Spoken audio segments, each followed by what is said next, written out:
It's Friday, April 12th, 2024.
We are back, and we have another guest host for this week, stepping in for Lando while he is off gallivanting somewhere. I don't even know where he is. I assume he's alive. He's texted me a few times. But anyway, stepping in, and I will say I'm about to fire him, though, because we're going to talk about a movie later that at his mention. Okay.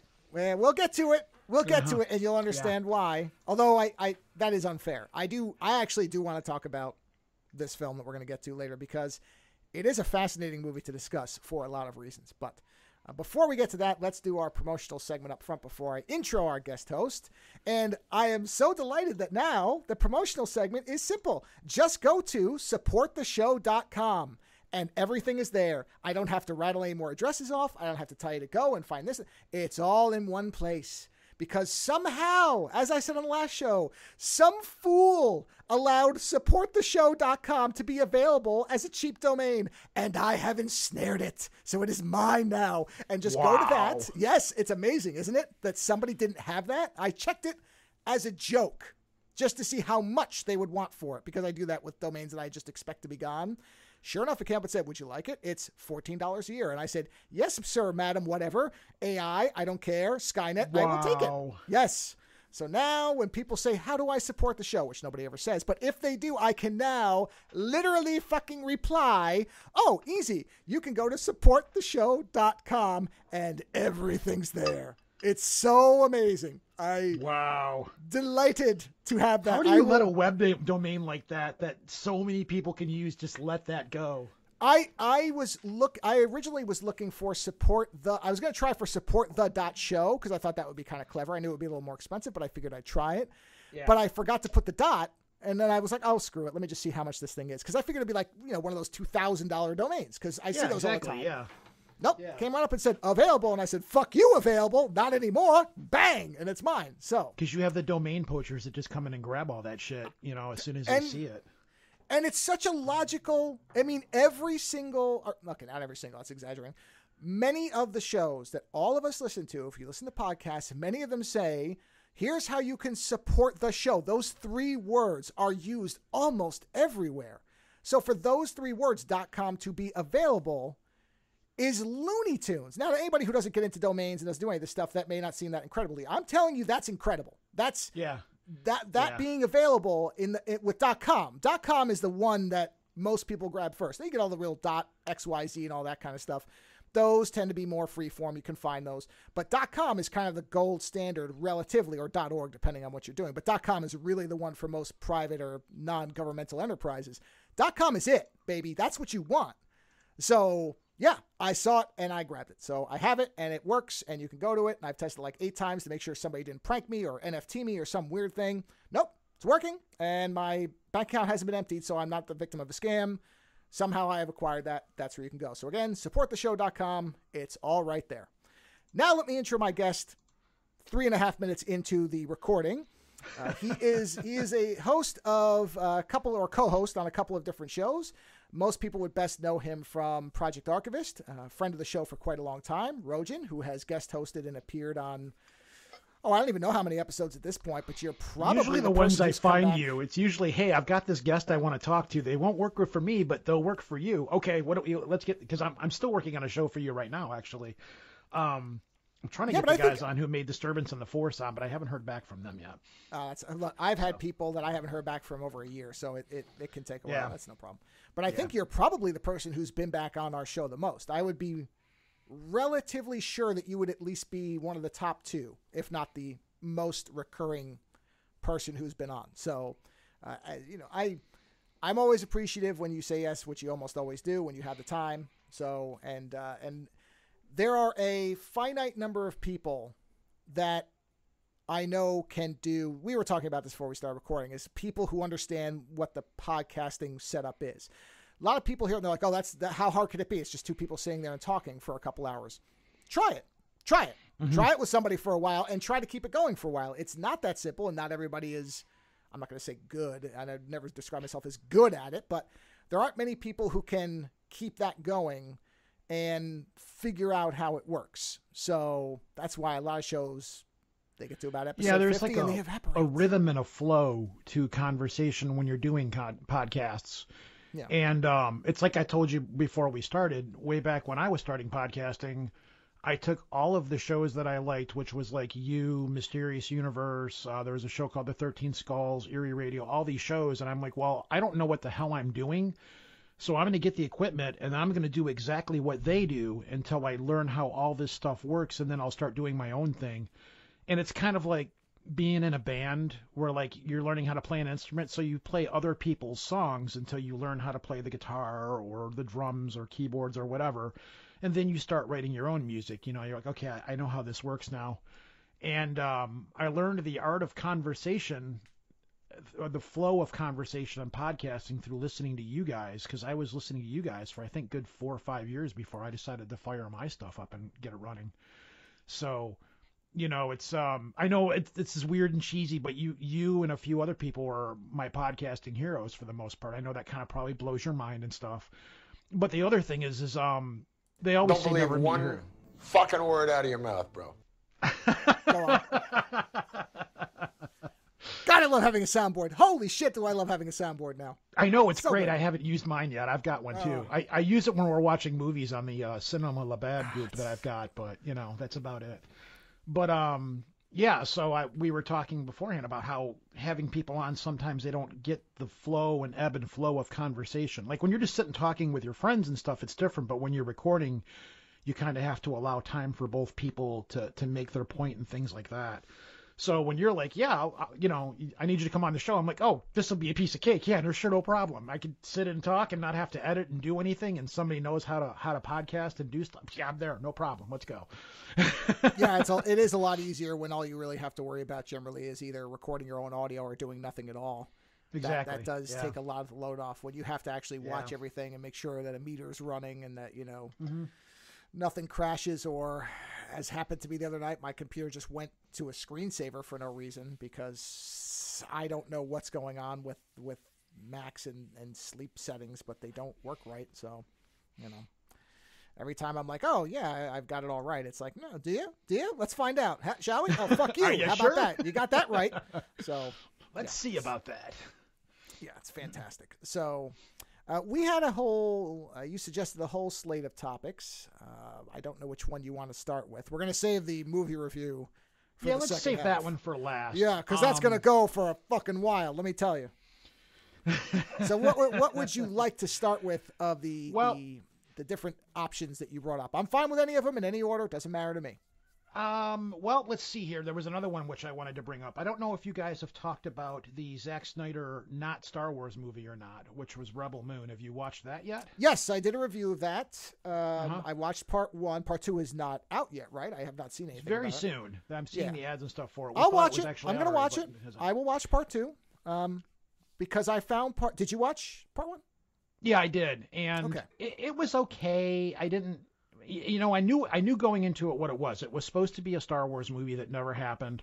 So I knew when I watched it, it was like, well, that's very Star Wars-esque. That's very Star Wars-esque. And I'm like, well, yeah, it's supposed to be. This was supposed to be a Star Wars movie. So I didn't have that as a complaint about the movie. It just seemed, I had other I don't know. complaints. It seemed rushed to me, if that makes any sense. Like, it just seemed like the story was a little bit rushed, and I didn't even care that there was knockoff lightsabers in it, or anything like that. I was like, of course it's a Star Wars knockoff movie. So I was like, oh, they're sticking it to Disney or whatever. Okay, sure, whatever, gotcha.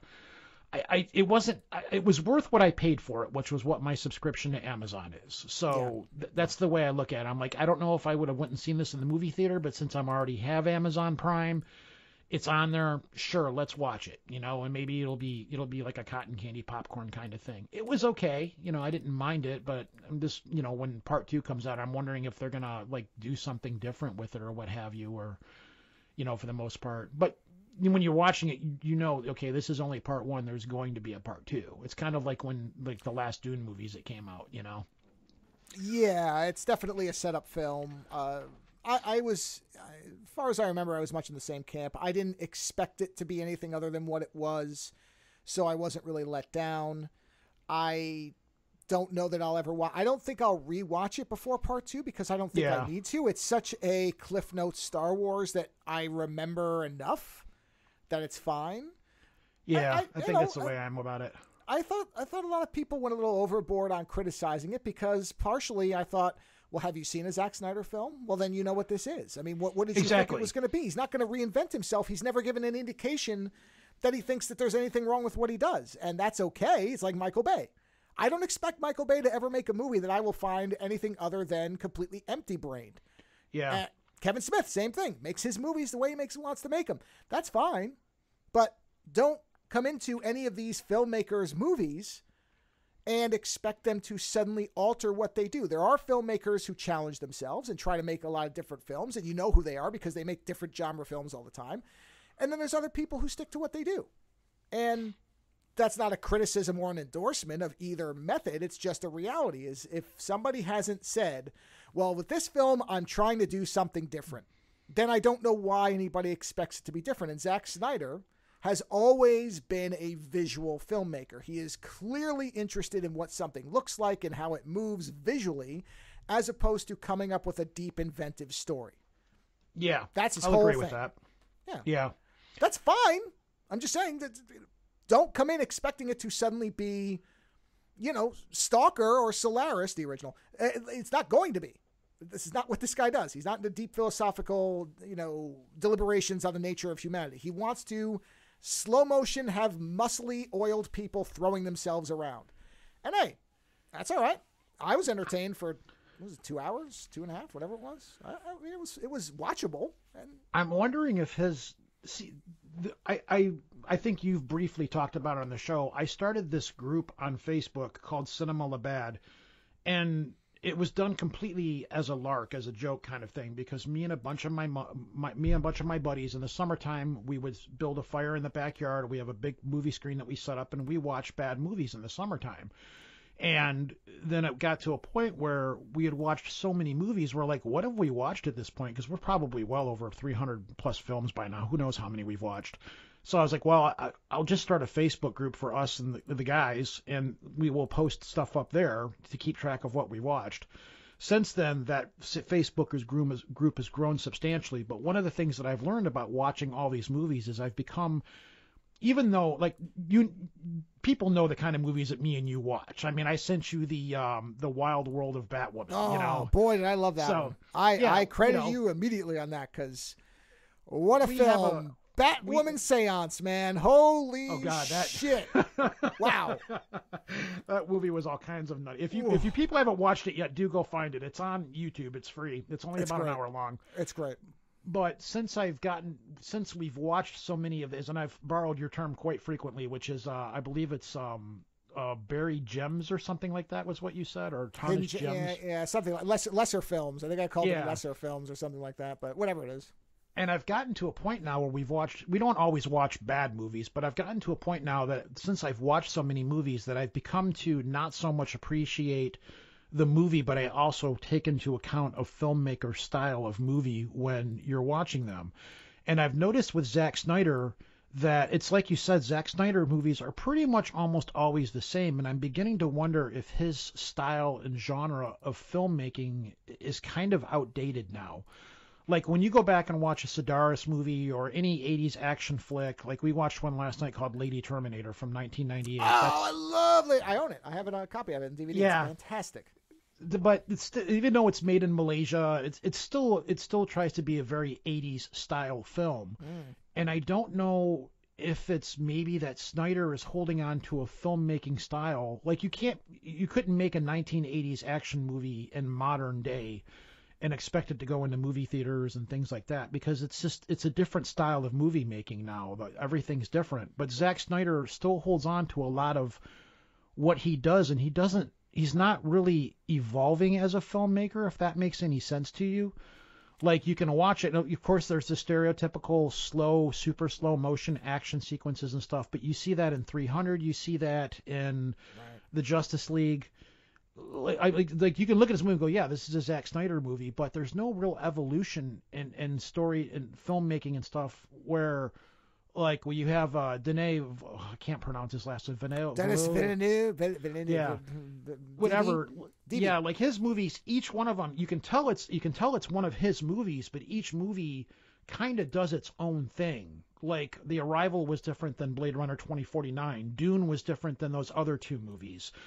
But it's the same thing with Nolan. I guess the argument can be made with Nolan is that Nolan's movies kind of continuously, you can still tell it's a Christopher Nolan movie, but his movies, that's in my opinion a sign of a good filmmaker, is how they can do different movies and their movie process evolves, whereas Snyder's doesn't really seem to be evolving that much. It's kind of like, all right, I'm going to take this movie and Snyderize it, I don't know how else to put it. So I don't want to rag on the guy because I know he has his fans. And that's one of the things that I've tried to do over the years is, like, people go on Facebook and anytime anything Star Wars is made, you immediately have all of the people like, Star Wars sucks. It hasn't been good since the original 3 movies. And then, well, the prequels and everybody has their Star Wars. So I don't go on and bitch about Star Wars movies that I did, like the last 3 movies, I couldn't stand them, but I don't spend my time going on and ragging on them because there's been a few good things since then as well. So I'm not one of those people that just goes out and like bashes movies on the internet. I've got better things to do. If I don't like it, I just won't watch it again. But if somebody somewhere likes the movie, okay, fine, that's cool. That's your, look, there's a microphone stand. If that's it, I'm talking animated right now. That's fine. But if somebody goes out and does like something, I'm not going to be like, okay, well, you're an idiot because you liked this movie. But personally, it's like, again, I didn't pay anything for the movie outside of my monthly subscription, so it was worth what I paid for. It's the same reason we watched the extended cut of Justice League. It was like, well, it's not costing us anything. Sure, let's watch this and see where this 6-hour ordeal goes. Because at any point, if it gets too bad, we can shut it off, which we said about Madam Web too. So we did. I mean, I'll watch it when it comes up. When it comes on, sure, I'll watch it. And it's like, okay, it's a well done, not Star Wars movie. I'll put it that way, because there's a lot of Star Wars knockoff movies, but I just kind of look at it and go, okay, it's a Star Wars movie. It's a knockoff. It's better done than most of them that I watch. All right, it was fun, but like you said, I'm probably never going to watch it again. So, yeah, sure. Well, I think as far as the not evolving thing, I really, just based on some of the stuff I've seen him say and kind of how other filmmakers of this type are, I think it is, you would say, he's got his fans. And I really think that's it. I think his fans are the reason he doesn't feel like he has to change anything, because there are people that really enjoy what he does. That's fine. I'm not, in comparison to many other worse made films, you can do a lot worse. His movies, while they may not be narratively very satisfying or inventive a lot of times, they're usually pretty good looking. They're usually some type of visual inventiveness. He has his, kind of stock things that he does, but it's not flat shots. It's not boring. It's not a camera that doesn't move. There's a lot of movement and action. There's a lot of very stylized shots. He clearly has an eye for how to set up what you're looking at. And that's something that some filmmakers who pull in a lot more numbers than him fail at a lot. So I can't really be too critical of it, because there are far worse people with similar budgets making really bad, boring movies. And at the very least, there are some people who you can fail on one side or another of a fence for a lot of people. Some people will fail on, I don't care if it's boring, if the story's really good. And the other side is, I don't care if it's bad, if it's boring, as long as it looks good. If the story's boring, I don't care. I've seen some really amazing movie with shitty special effects and went, this is still a pretty decent movie, even though the effects aren't that great. I mean, I've seen, like with Snyder's case, really great special effects, but the story's kind of like, I guess.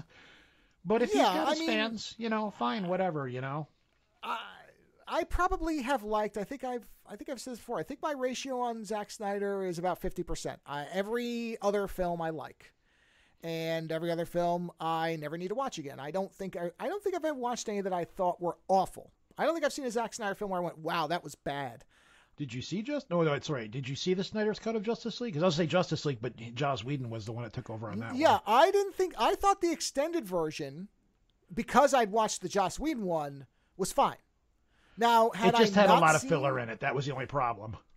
Well, it did, but the Joss Whedon one was, I thought, awful. I found that movie to be, I couldn't finish it. I literally didn't finish it. I gave up a half hour before the ending because I finally got to a point where I'm like, I am aggravated watching this movie, and I should not be aggravated watching a movie. And I just gave up, and I never saw the ending of the Whedon one because I think there was 30 minutes left, and I was like, nope, I will go urinate for 30 minutes instead of watching this or something. I will find something else to do that is a better use of my life that is limited on this marble.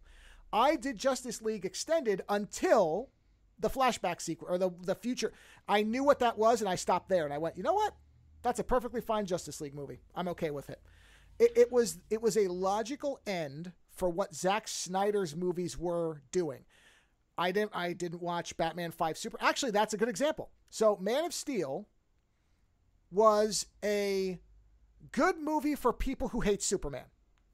If you don't like Superman, it's a great movie. If you like Superman, it is a baffling film because it's not Superman. I've said that before, but I watched the whole thing and I went, okay, obviously Zack Snyder really doesn't like Superman. And that's the movie that he's made. It's sort of weird that they called it and he used the character of Superman, but nonetheless, it is a watchable film with a very strange point of view on a Superman-like character, but it's not Superman. Then I got to Batman 5 Superman, and I watched it to the point where Batman started levitating, and I went, I'm good, and turned that off. And the only thing I ever watched of it again... I can't fault you on that. No, the only thing I ever watched of that again was I watched one or two of the nightmare sequences, which, again, were visually very interesting. I thought they were interesting ideas in a movie that was a blender of dog shit, by and large. And then I watched the Doomsday fight, which was hilarious. I don't know what else you would call it. He had a CG Meatball Man just throwing CG ragdolls around. And I went, wow, this is stunning. CG Meatball Man. There's the episode title right there. Yeah, you're right. I'm typing it out right now. CG Meatball Man. I mean, but was it anything else? Could you call Doomsday anything other than that? Because no, it wasn't Doomsday. No. I know who Doomsday is. I read all those comics. I was big into that when it happened. So, and then wasn't Justice League after that? That was the next Zack Snyder film, I think, was Justice League. Yeah, well, see, Justice League I give a little bit of slack to because of everything, because of what happened in Zack Snyder's life. And, so it's like, okay, they did what they could with what they had. They went to Whedon and was like, listen, can you fix this? And he was probably like, sure, it's a paycheck. I'll do what I can. And that's kind of the same thing that happened with the Solo movie. So, which I didn't think the Solo movie was that bad, but... you mean the Star Wars film? Yeah. Oh no, I like that. I like that movie better than any of the newer ones, by far. Yeah. It's not even a comparison. I think that and Rogue One were probably my two of the newer ones. That one and Rogue One were probably. Yeah. I didn't think Solo was that bad, but I'm never gonna watch Rogue One. I have no interest. I don't watch movies where everybody's dead at the end. I'm done with that shit. I don't. That's not my Star Wars. Thanks. I want them to be alive. I go in for adventure and happiness. Not everybody's dead. I'm okay. I understand that, but it really is a decent movie. I know. Again, the Star Wars, like all this stuff, there's fandom on each side that will fight vehemently about. Well, I'll whatever just you say. I do not even But a I mean, little if you don't bit want to doubt, see it, yeah, fine, I get it. I don't doubt for a minute that it's a well-made film that is probably, from a filmmaking standpoint, I will absolutely grant you that I am sure, without ever having seen it, I would bet money that it is a better made film than any of the new movies in the main trilogy. Any of them. Awakens. Yeah, because they pretty much left it alone. They said, all right, everybody dies, go do what you want to do. And they, they kind of kept their fingers out of it and just let the person make the movie. So I understand that. I'm sure, I'm sure it was well made. I'm sure that it was cohesively a better film. I just don't have an interest in a movie where everybody is nuked at the end. That's just me, but that's not a commentary on the film. So then I did look. Justice League was the next one. So yes, like you said, he didn't actually get to make it until he got to do his cut. I thought that cut was a good ending to what his version of DC was. Did I think it was a fantastic movie I'll watch again? No, but I thought it was better than Whedon's version. And I thought that it was a functional end, and it made sense with this version of these characters. None of whom I really cared for, but understanding that this was Snyder's vision of them, it worked. It made sense. I thought that there was a lot of filler, but there was also a lot more characterization, particularly for Cyborg, which was missing. And the Whedon cut felt very janky and jumpy, whereas this one maybe was too long, but I'll take too long if it fills in narrative steps that get you from one thing to another logically, as opposed to, we'll make it 90 minutes and you're going to be leaping past scenes and not understanding why things are happening. So, and then I saw agree Army. With that. Yeah. And I think that was my review. I was like, it's far better than the Whedon cut. It's not going to turn you around on Snyder's version of the characters. No, but it did tell a more cohesive, better story. The only thing, because I think that came out when COVID was in the midst and everybody was stuck at home 2021. Anyways. Yep. So HBO probably said, all right, we'll let you do this, but make it bigger so we can get more people to watch and have more episodes and stuff. That was the big thing for Max. That was their sales point for Max. Was you've been demanding it for years and years and years, which was really just Snyder's fans, but sure, everybody. Okay, fine. Yeah. Oh, we're going to release it on Max, only on Max. And I think it worked. I think that did give them a massive spike for a while. And then he did Army of the Dead, which was for Netflix, I believe. I watched that and I thought it was okay. It was not not reinventing zombies, just a kind of actiony zombie film that had some narrative strangeness in terms of things that didn't make a whole lot of sense. But there again, that's Zack Snyder. His best films are, in my opinion, movies based on somebody else's work, which is 300 and Watchmen. Those are his best movies. Yeah, I can't say I can argue with you, because those are probably the only two that I really give a care about, to be honest with you. Everything else he's done is kind of like, whatever. And those two movies, take it or leave it. He wasn't going to be allowed to change them very much. See, that's the thing, is with these other ones, I think he had more control to change things and mold things into how he saw them. Whereas Watchmen, many people are like, he was faithful to a fault. I don't agree with that, but sure, I can see the argument, I guess. And 300, well, that's the comic as I remember it. I didn't think it was a groundbreaking comic. It just was very interesting visually, and so was the movie. It's a pretty straightforward story. So you almost can't fuck it up, which is good for him, because all he has to do then is make it pretty and sexy, which is what he did. Bunch of muscled oiled dudes wailing on each other. Go. Done. Slow-mo, speed up. Slow-mo, speed up. Slow-mo, speed up. Gerard Butler yells. Done. Movie works. I have a feeling that just might be his thing from now on. Which if that's what it is, then whatever. I get this idea that he just might be making, well, not, I guess straight to streaming is kind of like the new straight to video, but it's a little bit upper scale, I guess you'd want to call it that.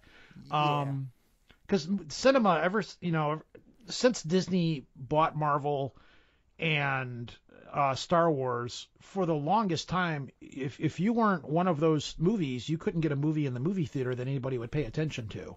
Right. So that's why I'm kind of glad that this whole Disney thing has happened the way that it is, and people are like, all right, these movies suck. You need to stop doing this and start making decent quality stuff again. And Marvel's been like, all right, we're going to pull back. We're going to change everything because we're losing our ass. And then when they're in the process, you're seeing a lot more movies starting to pop up in movie theaters where people are paying more attention to them now. Because before, if you weren't making a superhero movie, or you weren't trying to keep up with the Joneses, no one was going to pay attention to your movie at the movie theater. Like I think, what was it, Asteroid City, when that came out, that one got a little bit of traction. Weird movie, by the way.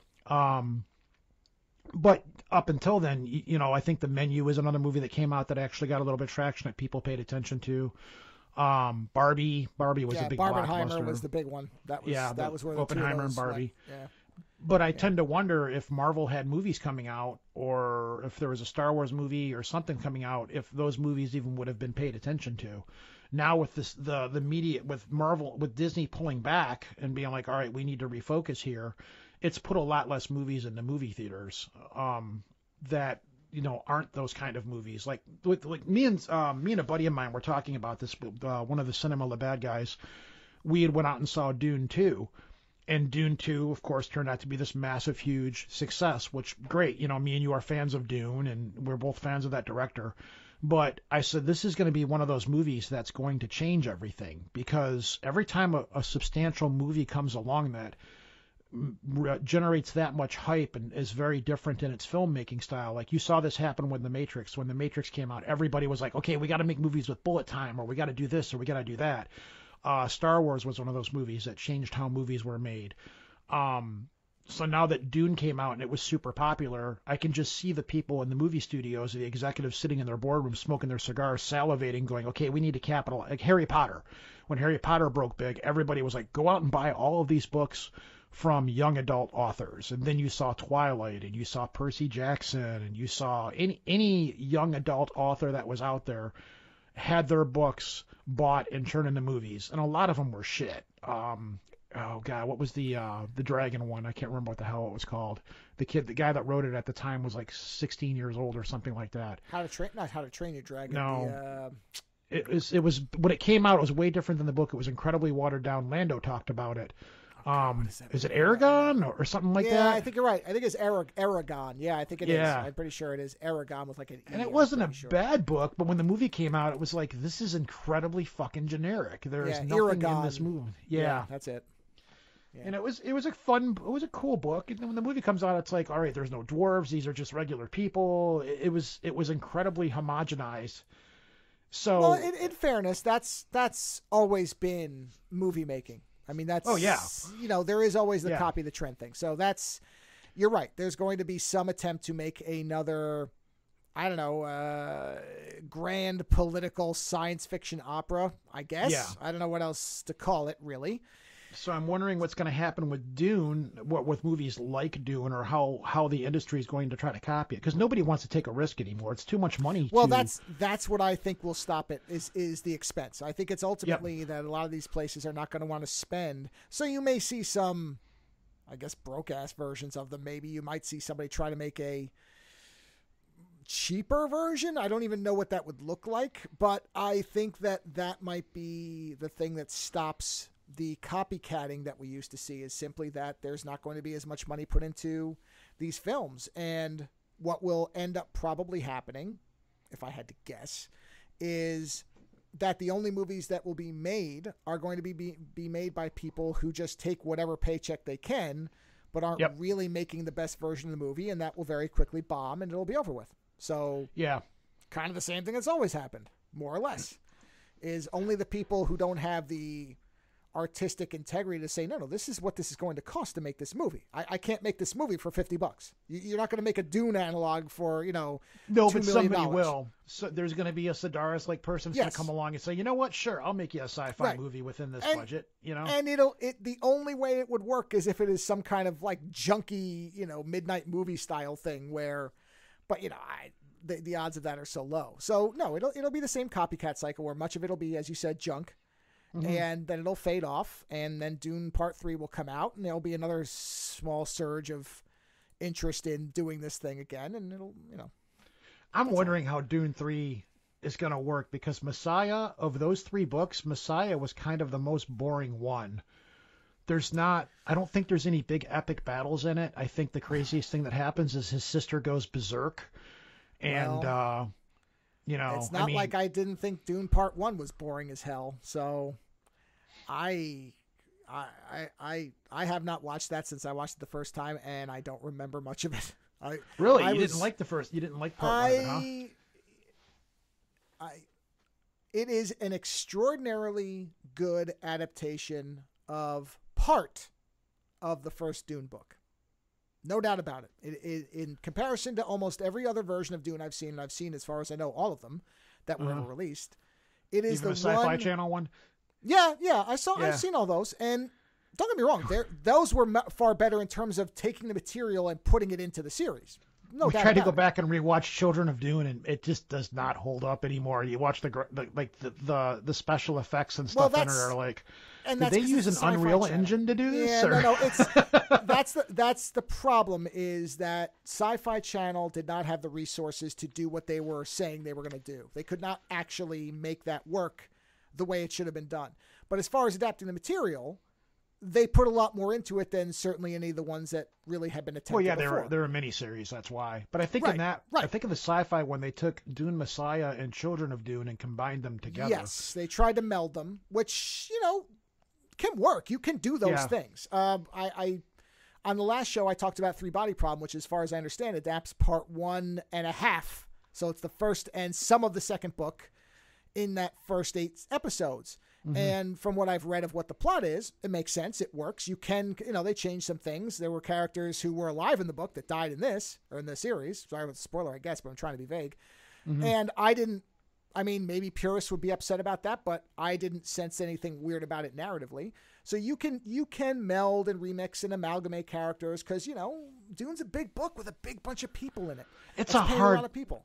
Yeah, I've had this conversation before. It's like, that's a really hard book to make into a movie because there's so much going on. We had this conversation on this other podcast that I host, and my co-host was like, well, they took this out, they took that out, they took this out, how they changed the ending where Aaliyah doesn't, she isn't the one that actually does the deed on the Baron Harkonnen. And I'm like, well, I understand where you're coming from, but these movies are so vast, like they're so crunched on time and budget with how they had to make this movie. I'm like, it's not a matter of things were sacrificed. It comes down to, well, what was sacrificed and how much did it really change the detriment of the story?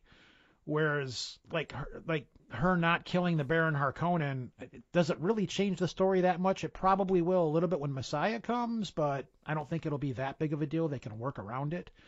The way with the last Dune movies is they changed the order that the story was told. Same story, but the order that it was told in was what was rearranged and differently in the movie. Like where he sticks his hand in the box and a bunch of other different things. They all happened differently. Now, I did have some problems with Dune 2, like the fact that, here's this cave and here's all the atomic weapons and nobody knows about that we brought these here. And it's like, oh, all right, sure, whatever. Okay, So... Well, I think your original statement about it's trying to make it... The problem is Dune is not suited for movies. No. Now, that doesn't mean you can't adapt it to live action, but it has to be a miniseries, and it probably has to be multiple miniseries to really... do it properly, yes. This is what's funny to me about people, because as everyone knows, I am a stalwart lover of Lynch's Dune, and I still think it's the best Dune I've ever seen, and I say that still today, having seen Dune Part 1. And I'm sure I'm going to say it after Dune Part 2. And I don't pretend it's a good adaptation of the book. That's not what I'm saying. I'm saying it's the best version of Dune I've ever seen because of its artistic vision. But what I heard a lot of people say for years prior to these new movies coming out was, well, you can't possibly call it it's not really Dune because it changed and cut so much out of the books. And if you're not going to do that, then, why call it Dune? And I went, okay, I'm a fan of the first 2 books. I don't get into the rest of them. I read, what was the third one? Was that God Emperor of Dune? Or maybe it's Yeah, that was, there was Dune, Children of Dune. No, there was Dune Messiah, and then Children of Dune. Okay, so Children of Dune. And then Emperor of Dune was the 4th one, which was a really bizarre book. Yeah. So but, I read Children of Dune, and I barely remember it, and I just remember thinking, okay, this is a massive step down from the first two, which I think are really just, they're one book. Dune and Dune Messiah are one book to me. They should be printed as one book. Yeah, they should be one book, yeah. Right. Great story. Really, really great story about the danger of being a zealot and how power, like all the stuff that everybody else has written. I'm not going to come up with anything new in this. It's great. It's very dense. I understand that it's challenging and that some people can't make it through it. I completely sympathize. That's why I'm never going to read the Lord of the Rings books, because fuck you. I don't need 4-hour descriptions of a leaf falling from a tree. I cite that example every time because that's the thing that bugged the fuck out of me, is I don't need this much goddamn detail on little stuff in a book that's this huge. I mean, Jesus, give it a rest, Tolkien. So I understand why people can't make it through it, but the argument was, well, you can't cut these things out. You can't change things from Dune. If you're going to adapt Dune, you have to adapt it, because it only works if it's adapting the book properly. And I went, okay, that's, it did. It completely perverted the ending of Dune. Lynch's Dune's ending is a complete reversal of what Herbert wrote as Dune. Instead of the Messiah being the terrible thing, he's like the savior of the planet where it rains, which would kill all the worms. So it makes no sense in terms of what the books are.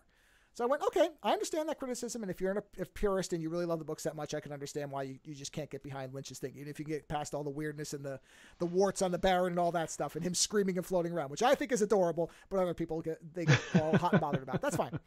But then you come along to Dune Part 1 and 2, and I'm reading all these things that were excised or changed or rearranged, and yet people are like, this is it, the vision, they finally adapted. I'm like, well, wait a minute. Either you can't cut and rearrange things, or you can. So, again, and I'm not saying that to say that this is where I think they suck. I don't think they suck. It was a beautifully crafted film. The first one was meticulous. It was also sterile and devoid of any artistic soul, which is where Lynch's is the opposite to me. Yeah, I just felt like an Apple version of Dune. It was very clean and clinical and emotionless in a weird way. It was gorgeous. And everybody in it was good.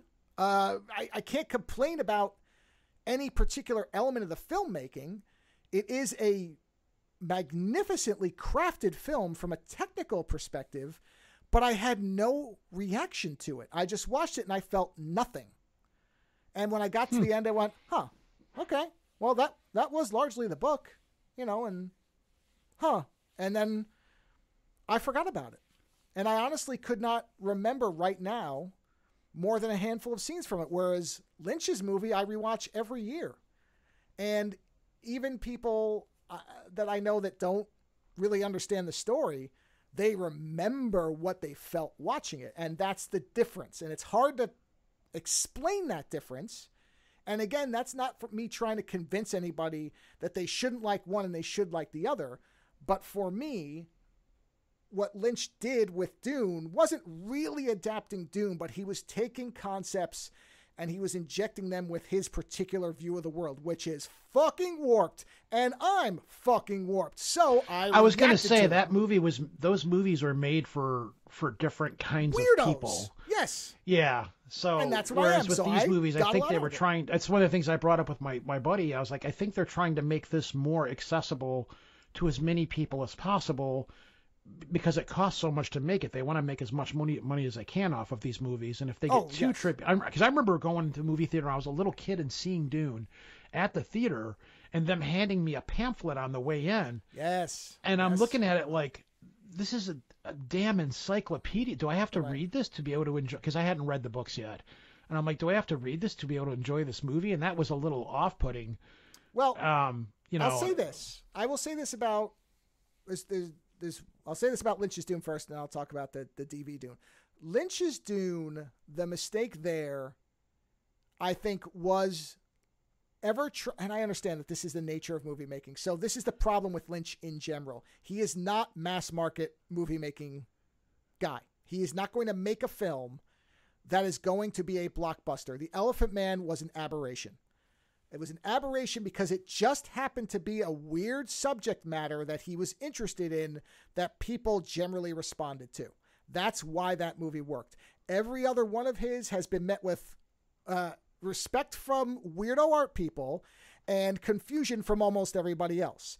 But generally, even people who don't get it, because like my wife and I are rewatching Twin Peaks right now, and and season 3 I think really pushed her to the edge because it's so out there. But even there, most people still can see the artistic vision. They understand that this person is doing something unique. And I think that's where I would never have explained anything. Let people be confused. It doesn't all have to be explained to you. Let them just react to what they're seeing, even if they're confused by it. It's going to turn off 75% of them, but you will make diehard lifelong fans out of the other 25%. But that's not a formula for movie making success. Now, on the other side, the villain DV's Dune, I will say without any hesitation, is the best adaptation of Dune I've ever seen in terms of taking the book and its dense, rich material and making it into something that people can understand, enjoy, and be entertained by. No question. There is no comparison from Lynch's Dune, which I've owned like 80 copies of at this point and will buy every copy they ever make. Understand, I am like a lifelong devotee, whatever, how you're supposed to pronounce it. I adore that film. It's in my top 10 easily of all time. Right up there with Stalker, which for some people will make their eyes roll back into their head, but that's the truth. We're going to watch that this summer out in the backyard. We've already got it saved. What, Lynch or Stalker? The Stalker. Stalkers. Oh. We're like, Have you ever seen it? No. Oh my God, you're in for such a great time. And there's another movie that I'll find it. Go ahead while you're talking. I'll find it. Yeah, but so understanding that, I will still, without any hesitation, say that DV's Dune is the one that will get most people to experience Dune who have never read the book, understand it, and perhaps love it. And in that sense, I'm very happy it's there. Plus, I like him as a filmmaker, so I didn't want it to fail. I think a lot of people, when there's some alternative version of something that they really like, they want it to secretly fail. I don't want that. I'm thrilled that it's blowing up and everybody loves it. And I'm actually kind of hoping I am. Yeah, it's great. It should be for everybody. There should be weird versions of things for the weirdos, and there should be the other stuff for people who don't have the time or energy to put into that. I don't find any fault in people who can't experience weird art. I try to make them if I can. Mountain. That's the other mountain. That's the other. Oh, yeah. That's Jodorowsky, who almost made Dune, and I would have loved to see what his Dune would have been. I'm guessing would have been a lot of nudity and body fluids, which Lynch's kind of was, but without all the full frontal nudity. That's probably what you would have gotten out of Jodorowsky. You probably would have seen Sting swinging his dick the whole movie, which is, almost what you got with Lynch, but not quite.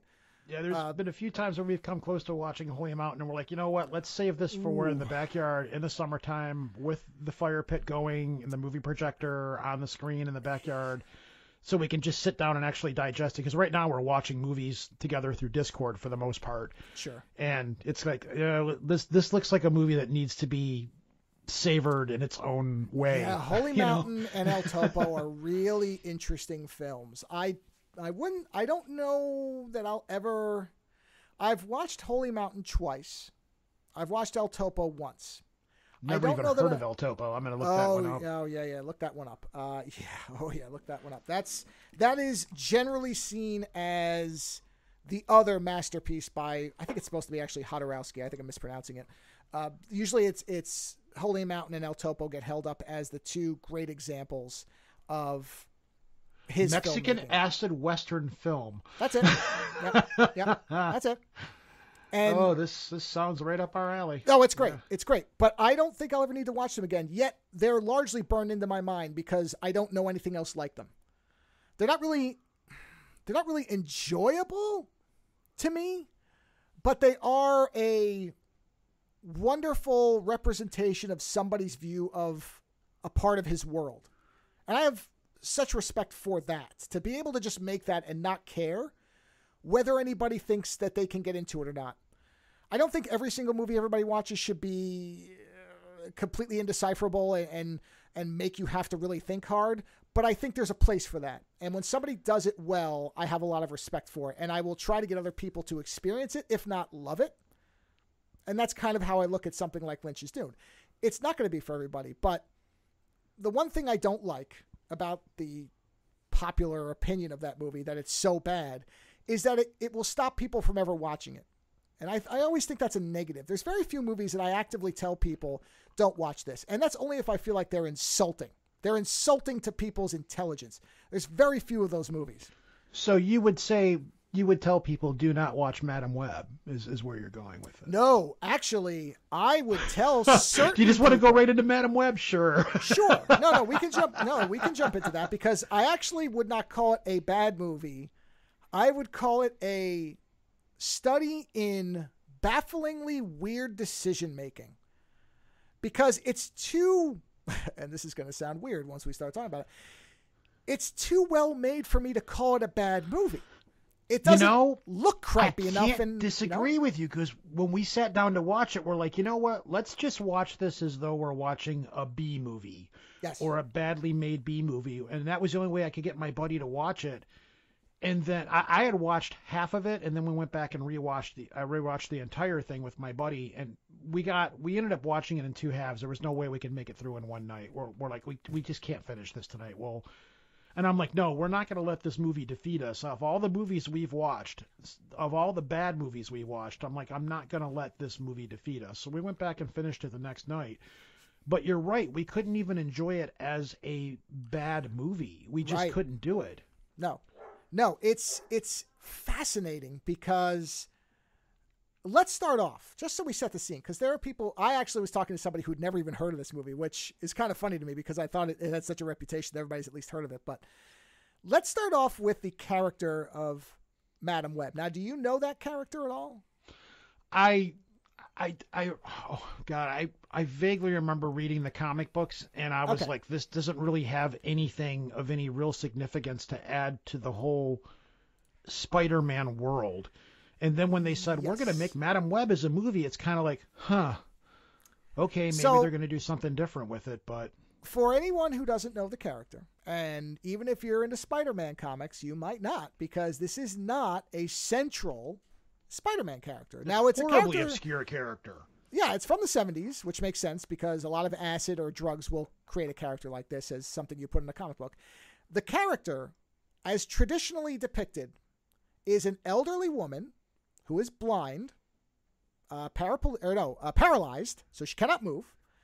And her power is she's essentially a super precog. She can see the future, present, and past of anyone who possesses spider powers. Now, right there's so many problems with the way that the Spider-Man powers are defined with this character. Even in the comics, it doesn't make any sense. There were no spider powers. All she could do was really see the future. That's it. She couldn't climb walls. She couldn't shoot webs. She didn't have super strength. They later started adding the fact when there became more spider people, when there was Spider-Woman and Silk and all these other characters who had spider powers, that it became this kind of almost force idea of the spider powers.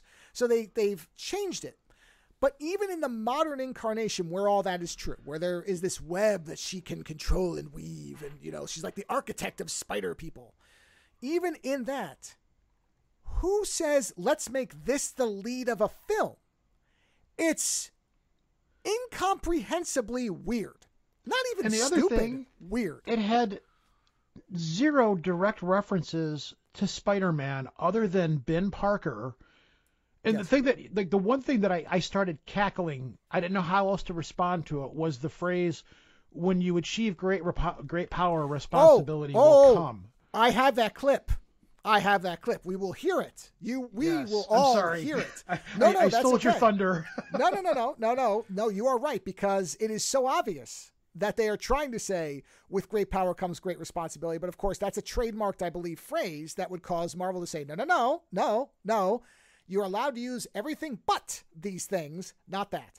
Mm-hmm. So, but that's the setup of the character. It is the farthest or furthest, depending on which you're supposed to use in this context. I don't know. I'm not the best at the English stuff. Whatever, it is not in the top 100 of characters that you would pick from any comic to say, let's make this the lead of the film. Any of the other spider people would almost be a better decision. Any of the female characters that she mentors, if you want to use that term, which is extraordinarily generous, would have been a better one, and then she could have been revealed as guiding that character to her ultimate destiny. That would have made more sense. And then I'm doing these people's work for them. Then you set up a series of films with her as the central character that then brings them together in the final film. That she says, that makes way too much sense. Right. In the background, I have been guiding all of you. I didn't want to manipulate you. So what I did was I made sure that you saw the path to your destiny and you took it. And now that you're all together, I will help you beat this ultimate foe who is far more powerful than you, but you have the advantage of there's more than one of you, and I will be looking over your shoulder to guide you to this. It is a beautiful setup for a film. Like, you can do all this and assemble these characters. Instead, this movie took the character of Madame Web, or Madame Web. I keep saying Madame because it's got the E on it, and I was like, oh, Madame. And makes it the central character. So we start off, and right away, there's an immediate problem, which you might not necessarily hear, but I will point out to you. You get a flashback scene in the 70s, I think it was. I think it's 70, 73, whatever it was. And we're in the jungle somewhere, and we have a man and a woman who are searching for a spider, which is very evident because we keep seeing spider webs. I'm sorry, the Peruvian Amazon. I don't think it actually specifies a year. I just see Peruvian Amazon. Peruvian Amazon. Here it is, 1973. I was correct. I remembered that. Oh, God. I remembered something from this film. And these two are there, and we get an explanation from the female character who is very pregnant to her male companion who immediately looks like he is suspicious, and we'll find out is, about what she's searching for and why these spiders are so important. So let's listen to this wonderful bit of exposition on what this jungle expedition's aim is. Do you think we're close? They're almost impossible to find. No one's ever captured one alive. I agreed to provide security for you because I thought you were close to finding the spider. Well, it'll be worth the wait. Dead specimens show that the peptides in the spider's venom, they supercharge their cellular structure. That spider can give superhuman strength and power like Las Arañas. Las Arañas? The mythical spider people who run across the treetops and punish evil men with their black poison touch. I like to base my research in science, not legends, Mr. Sims. Those powers are wasted here. These little spiders have the potential to cure hundreds of diseases. Are you okay? No. She's trying her best to keep me from working. But I'm not gonna let her do that. Not when I'm this close. All right, let's break down all the problems right here in that about minute and 6 seconds. That guy's voice is dubbed throughout the whole movie. And even in that clip, if you go back and re-listen to it, and feel free to if you really want to, hear what I'm talking about, now you're going to know what to pay attention for. Even in that scene, his energy level is all over the place. He sounds closer and further from the mic, even though it's the same scene. And there are multiple points in the film where his mouth doesn't match the words. And not just a little bit, because that happens in dubbing. You'll see it even with the best dubbing. You'll sometimes see a little bit of a slip when they have to overdub because there was background noise or whatever. So I don't know if this actor's accent was too thick, if the performance was bad. I didn't see anything referencing why he's overdubbed like this. But it is one of the worst in a film of this scale. This is not some 60s Italian film made for $30 down in the Philippines. No, this it's is a Sony. multi-million-dollar Sony Spider-Person project with Marvel's name tagged on it, even if just an association. It's there. And this is horrible dubbing. And then we get, the explanation of the super spider people, which is probably the worst effect of the film is when they're jumping around. That is really bad when they show that. Oh, CG. The people that were up in the trees, the Peruvian spider tribe. Los Araños, yes. Yeah. And so, you immediately get the setup of, okay, he jumps to, it gives them superpowers. No context for that, no setup.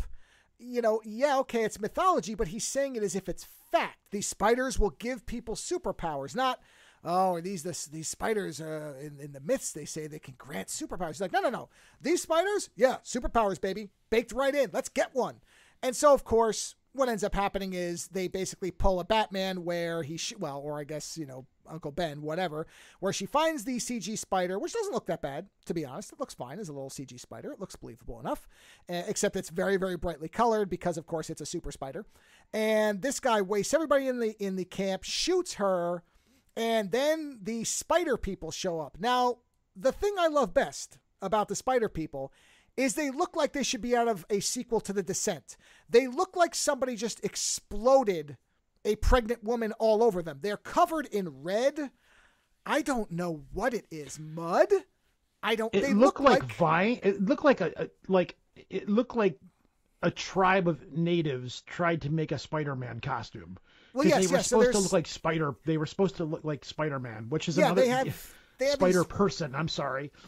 Yeah, there's these wrappings. Yeah, that's the other thing. But they're actually covered in some kind of, I don't know what it is, mud but or something. It looks like they tunneled out from a whale's asshole. It looks like they violently came out of the back end of a creature, and the blood dried up.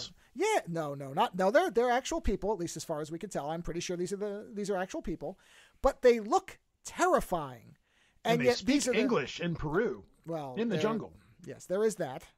Maybe one of their powers is that they make you understand them in the language you're familiar with. We don't know. Every universe has its own rules. And so Italian Spider-Man could summon penguins, so, That would have been a better spider power than most of what we see in this film, that's for sure. So they have the spider bite the mother to try to save her, which even though they don't explain that till later, it's pretty obvious that's what they're doing. And then they extract the baby from her.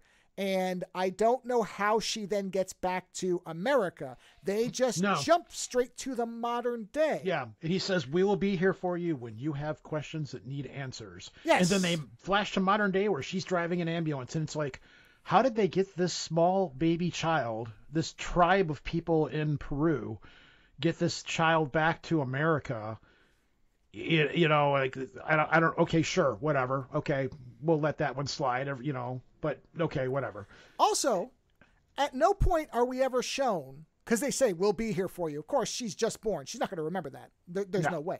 And we never see her discover a note that says, come find us. We know who your mother was. We will help you. We are the spider people. There's nothing like that. She just finds a book with a bunch of drawings of trees. Yes. And then somehow she uses that to get back to Peru. Right. To meet the now no longer spider tribe guy, but the guy all dressed up in like a suit, like the most interesting man in the world. I said they took Desperado and smushed him together with the most interesting man in the world. That was exactly my description. Yeah. This was the Antonio Banderazation of the spider people. And she's walking through the woods and she looks at a drawing. It's not even a picture. It's a drawing, I think. Yeah, I think you're right. These two trees growing out. And she's like, oh, this must be where I'm at. And I'm thinking, the rainforest grows at 1,000,000 miles an hour. If you go down there now and you go back in 5 years, it's not going to look the same, or 10 years or 20 years. All that stuff is going to be gone or grown over or moved. Okay, sure, whatever. Let's keep going. Right. But we're not there yet. Let's jump back go ahead. to what you just go said. Ahead. I keep interrupting you. I'm sorry. No. Much like this film, there is no coherence to be had. So go wherever you want, because this movie clearly wasn't concerned with being a cohesive thing. Why should we? So we jump to 2003. Now, I want to make a comment about 2003. If this movie had been released in 2003, I would be much kinder to it, because in 2003, we didn't really have the well-established formula for superhero films. They were certainly on the rise post X-Men. That was really when they started picking up steam, but we were not quite at the Marvel formula that we know works, even if we're getting tired of it now. It did work for a long time. So if this movie had been made then, I would say, okay, they weren't sure how to make this. Marvel wasn't going to let them make a Spider-Man film because they weren't confident it would work. They didn't know if the formula was going to work, so they wanted to test this out. This movie would be much more passable in 2003. And they would have been able to get away with saying things like, with great power comes great responsibility. And they could have made a lot more references, because Disney wouldn't have been involved to say, no, don't take that, don't put that in there, take that out of there, or whatever. They wouldn't have had to have dealt with the divorced child, for lack of a better term. Well, I would even argue that this movie probably would have done better. It probably would have been received better. It probably would have been more popular. It probably would have been remembered better like a lot of movies that now you go back and watch the original X-Men, it's got some creakiness. You know, and I remember that being the greatest movie I'd ever seen when it came out in 2000. I was like, holy shit, this is it, man. They cracked the code. Well, no, they didn't, but we didn't. Like Michael Keaton's Batman and all the Batman movies and stuff. Yeah, that was it was a different time of superhero movie making. There wasn't really a formula or anything like that. It probably would have done a whole lot better. Correct. But they probably would have treated it a lot better too. But yes, see, that's one of the things I was going to talk to you about, though. Well, you know what? Let's finish talking about Madam Web first, because I've got this quirky idea about Sony and Marvel and things like that. But go ahead. Yes, because there's far more to this movie. Oh, far more. So yes, we smash into 2003, where we have Dakota Johnson, I believe is the actress's name, who is playing one of the most unlikable main characters I think I've seen in a movie in a while, for who is supposed to be a heroic lead. She is driving an ambulance like a lunatic through New York City, which, don't get me wrong, people do drive like maniacs. That reminds me of something I got to bring up when you get to it, but go ahead. Okay. So she's driving along, and what this really is a setup to have her randomly encounter 3 young women who are going to then be the actual, in theory, heroes of the movie later. And she is in the ambulance with Adam Scott, who is playing Ben Parker. Adam Scott, who is in a completely different movie than everybody else, because he's great. He's playing his role very well. He's responding logically. He's acting. He seems to actually be interested in delivering the lines as they should be delivered, with a character that we like and have sympathy for, and is funny and seems somewhat realistic. And he is paired with a woman who seems to actively hate children. Actively hate children. Not just isn't really comfortable with them, or, kids just aren't my thing. Seems to fucking hate children, because once they get to the hospital, after she encounters all these random women, including that Sydney Sweeney actress, who everybody seems to think is really good. Holy shit. If she was not the worst person in this movie, and I don't fault her, I from what I've read, this movie was horrific to make. So I think she probably had lost all will to live in the production of this. And that would explain her character's face. And you can see that in the actors. All of the actors were that way. All of them were like, they were just like, are we done filming this movie yet? Even in the press tours and stuff that they did. Yes. The young black girl seemed to be having a good time. She seemed to be having fun. Like she seemed to be at least making the most of what otherwise might have been a terrible film. Like she and Adam Scott. But none of them are likable. None of them are. No, it's like a movie. It's like when you're watching a B movie and like a slasher film, and you hate the characters so much you want all of them to die. Yes, well, definitely. Like none of these characters in this movie, other than Ben Parker, nobody else in the movie was like. None of these people are. They're all whiny little bitches and brats. Correct. And. Yep. Or they weren't, none of them were likable. None of them. And specifically to illustrate what we're talking about, because most of you won't watch this movie, and rightfully so, when they get to the hospital, so again, this character is an EMT who seems to hate people, specifically children, but it's not like she seems to even want to be around her coworkers. Adam Scott's character has to force her, basically trick her into going to a baby shower. But while they're at the hospital, a young child comes up to thank her for saving, I guess, his mom or his dad, whatever, and hands her a little picture, and she literally just stares at him and says to Adam Scott, what am I supposed to do with this? And he says, just take it. Just take it and say thank you, and you can throw it away later. And the way he says it, I should have captured it, is what you would say to an alien wearing a skin suit of a person who doesn't know how to interact with other people. That's what makes sense in this scenario. So that's your first introduction to this character.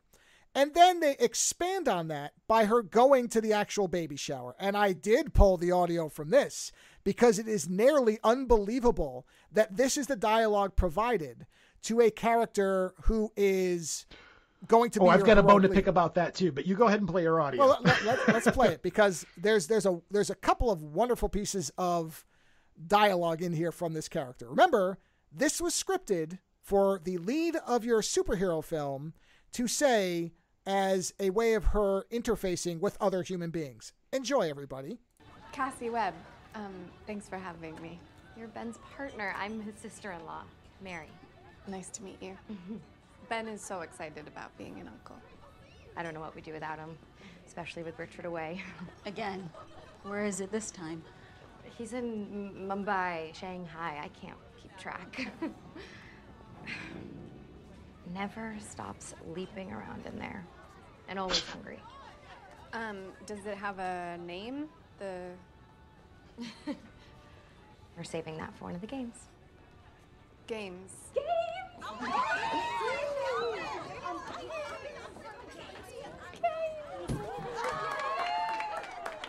Okay.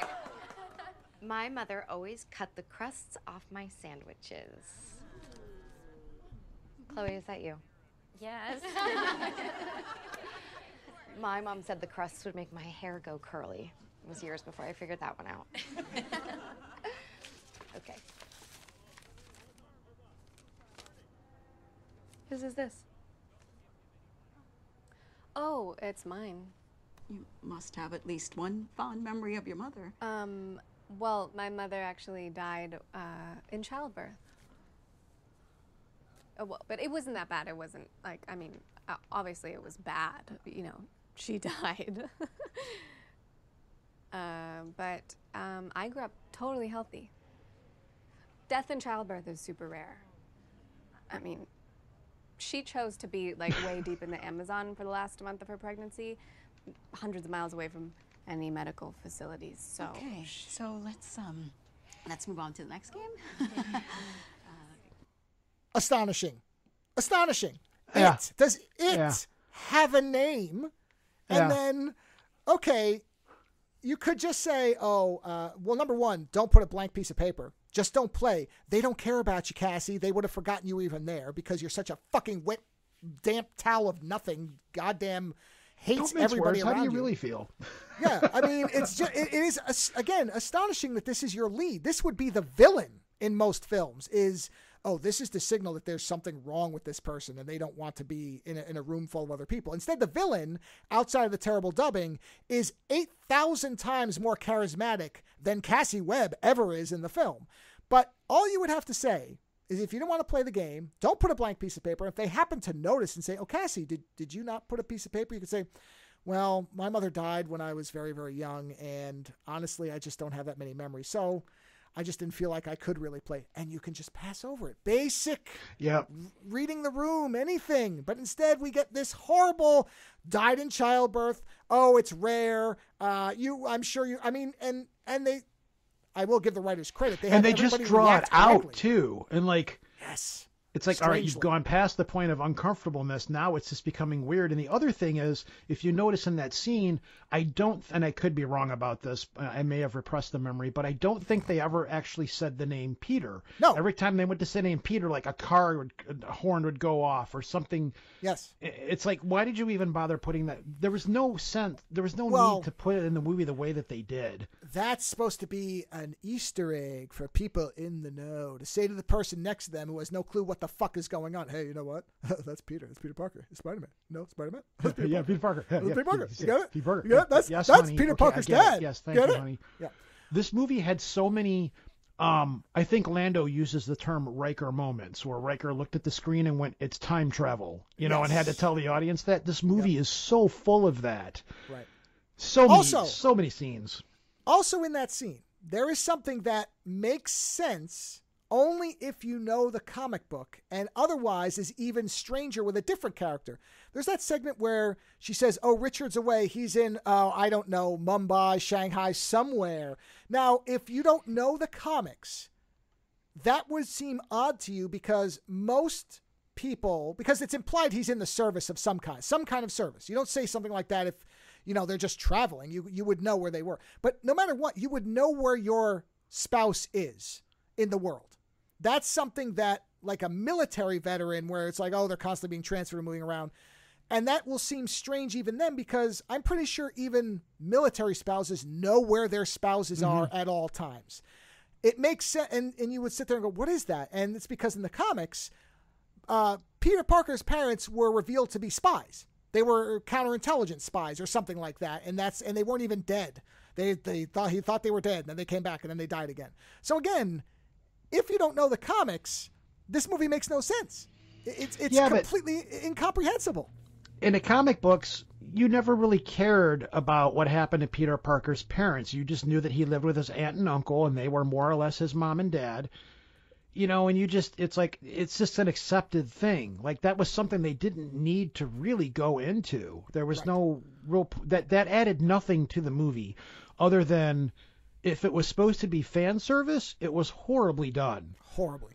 There was no need for that whole Peter Parker storyline at all. Cause I don't even think that happened in the original comic book where, because she didn't, in the original comic book, Spider-Man encountered her a long time later or something like that. And it was kind of like, yeah, I know what you are. I'm kind of related to all you guys. We're all this big thing or whatever. But in this movie, it felt really hollow and dumb. There was like, why are we even, it took too much away from the story they should have been telling. Like, they didn't really need to have any of, like, that whole baby shower scene. It's like, we already get it from the hospital scene, which you could have done better. She's not good with kids or whatever. So it was like, you just wasted 10 minutes of our lives on this movie where you could have been telling a better story that more fits the character and the other characters in the movie. Like, there was that scene was just pointless. There was why is this here? You know, we're watching this going, okay, I get what it's supposed to be for, but it's horribly done and useless and meaningless. Yes, except to make you not like the main character. That's its only real purpose. Now, can I jump ahead a little bit real quick? Absolutely, why not? Okay. After all, the web is large and mysterious, and we can go wherever we want in it because Los Araños has given us these powers. Go for it. Where me and my buddy were watching the movie, and we're like, what the hell? Where there's a part where she has to get somewhere, and through her Madam Web futuristic powers, she knows that an ambulance is going to be pulling up in front of this house, and she knows, like, Ben Parker's in there and somebody else is in there, and they run into a house to do a medical call. And then she walks up and she's like, sorry guys, and she steals the ambulance. So if you're the hero of this movie, obviously the paramedics have been called to this house for a medical emergency. You know, they're there to take care of somebody. And then what happens if the person's having a heart attack or something comes outside and the ambulance is gone? Like, what kind of a hero steals an ambulance to get where they're going to go? It just seemed like you're supposed to be the hero, you know, and no hero is going to steal an ambulance from somebody that just it just didn't seem right. We were like, that was one of those things that made us hate her more. We're like, you're a really shitty hero. Like, what kind of a hero steals an ambulance from a house where somebody's getting medical attention from? Steal a car, whatever. But now you are correct that I thought the same thing. They do give an explanation for it, which is that was the ambulance to get the wife who had just gone into labor and they were already on their way to the hospital. But regardless, that doesn't mean that they wouldn't get another call and not have a way to get there. So it is something. You don't steal an ambulance, listen, or at least when it's actively being used. This is one of the most unlikable groups of main characters that has ever been in a modern film. I mean, top to bottom. Hero-wise, yeah. Yes, yeah. The teenagers at least get a pass in that they are teenagers. So, you know, teenagers are assholes. We all were. So I kind of let that one go. But the problem is, that's supposed to be counterbalanced by the adult. The adult then should be the one who is patient and understanding, or at least feels like they are not pettier than these teenagers, which she clearly is. But in any event, we then get this she gets this near-death accident where she goes into the water, and somehow that activates her powers, I guess. I don't know what else would have done it, but we get multiple scenes of the guy with a terrible overdubbing as he has... This is, by the way, I made a very specific point about this in my short review. The deceptive trailer for this shows the characters in their costumes, which is a lie. It is a lie. You will never see them do anything outside of short action sequences in a premonition. But they were in their costumes for maybe 4 minutes in the movie tops. I think that's what I think. I said 3. So, yes, right around there. And it's in a premonition. At no point outside of a dream and one end sequence where they're kind of just standing there do you see them do anything. The fact that was put in the trailer is beyond the normal level of manipulation the trailers do. That is an outright lie. Fuck you, whoever made this trailer. You are trying to sell a movie that does not have what you're saying it has. That is not all right with me. That's beyond just the normal. Wasn't cutting room floor stuff where it was there and then they cut it. No. They put that in there to get people to think you would see these heroes in action. You do not. And the shame of it is, I their costumes aren't bad, especially the black and white one. I thought that costume was great. I would have watched a movie with those characters actually doing things and probably been more into it. Even if it had been a janky mess, at least it would have had cool costumes. But no, you're not going to get that. So give up on that fantasy before you ever wander into this, should you be so inclined to go into this movie willingly. So we get the overdubbed guy who, again, mouth does not match words about 40% of the time.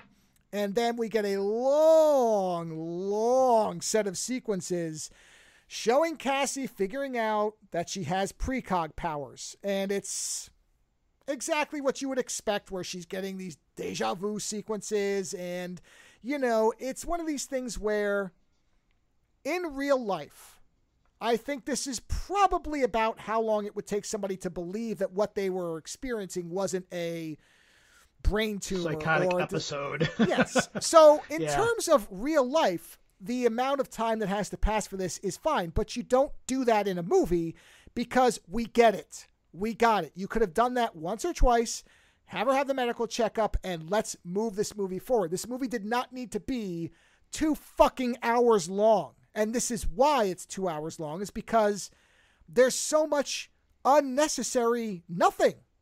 Stuff that really doesn't advance anything. Like, we get it. She's having precog shit. We got it. Let's go. So then we get to... We get it. She doesn't like children. She's going to be a bad mother. We get it. Move on. Yes.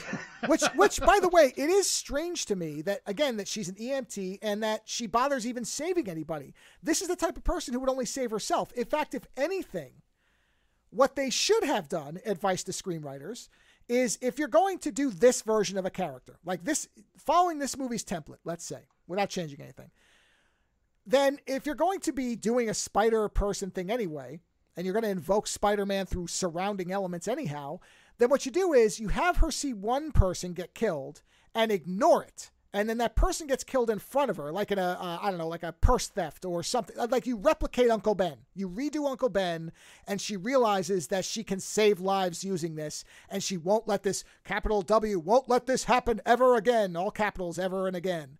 And then that's what leads to her saving the girls. Instead, you have this, frankly, mean bitch of a woman. I'm sorry, but it's the only term that makes fucking sense with what this movie is giving us. That doesn't seem like she would go out of her way to save anybody, even her friends, really.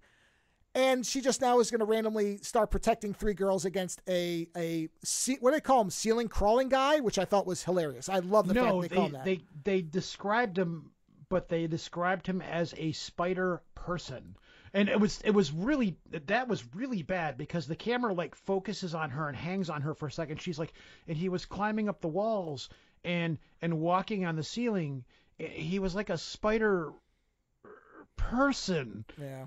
And it's like, wah, wah. Right. They can't say Spider-Man. It's like, well, if you can't do that, then don't even put that in the movie. Well, because Spider-Man doesn't exist yet. Lando pointed that out to me because I made the same complaint. It's like, well, yeah, but doesn't this take place before Spider-Man? I'm like, oh, yeah, it does. It's just because we've seen Spider-Man so much, we're used to him being around. But, of course, Peter Parker hasn't even been born yet, so they wouldn't know to say Spider-Man. Gotcha. It was dumb. Don't care. It was stupid. Don't put it in the movie. I agree. The clever little nods don't work. They don't work because the movie's not good enough. They weren't clever at all. They were stupid. It was like, why bother? Don't even. Again, it's like the baby shower scene. Why was this even in here? This doesn't need to be in here. Right. You could have done it differently or something. It was almost like they made the movie, and I'm not positive about this, but from what I've read, I think Disney went in and said, this movie sucks. Do not put any references to Spider-Man in here because this is going to hurt the Spider-Man franchise. We get that you're making a Spider-Man-esque movie, but this is bad. This is going to hurt us later. Don't put this in the movie. Yeah, originally I believe like some of the other Spider actors were supposed to be in this, and then they pulled that because they thought, no, we can't have any association here. They wanted to have oh God, what was his name? The guy that was in the second the second series. Andrew Garfield? Yeah, Garfield was supposed to be in it.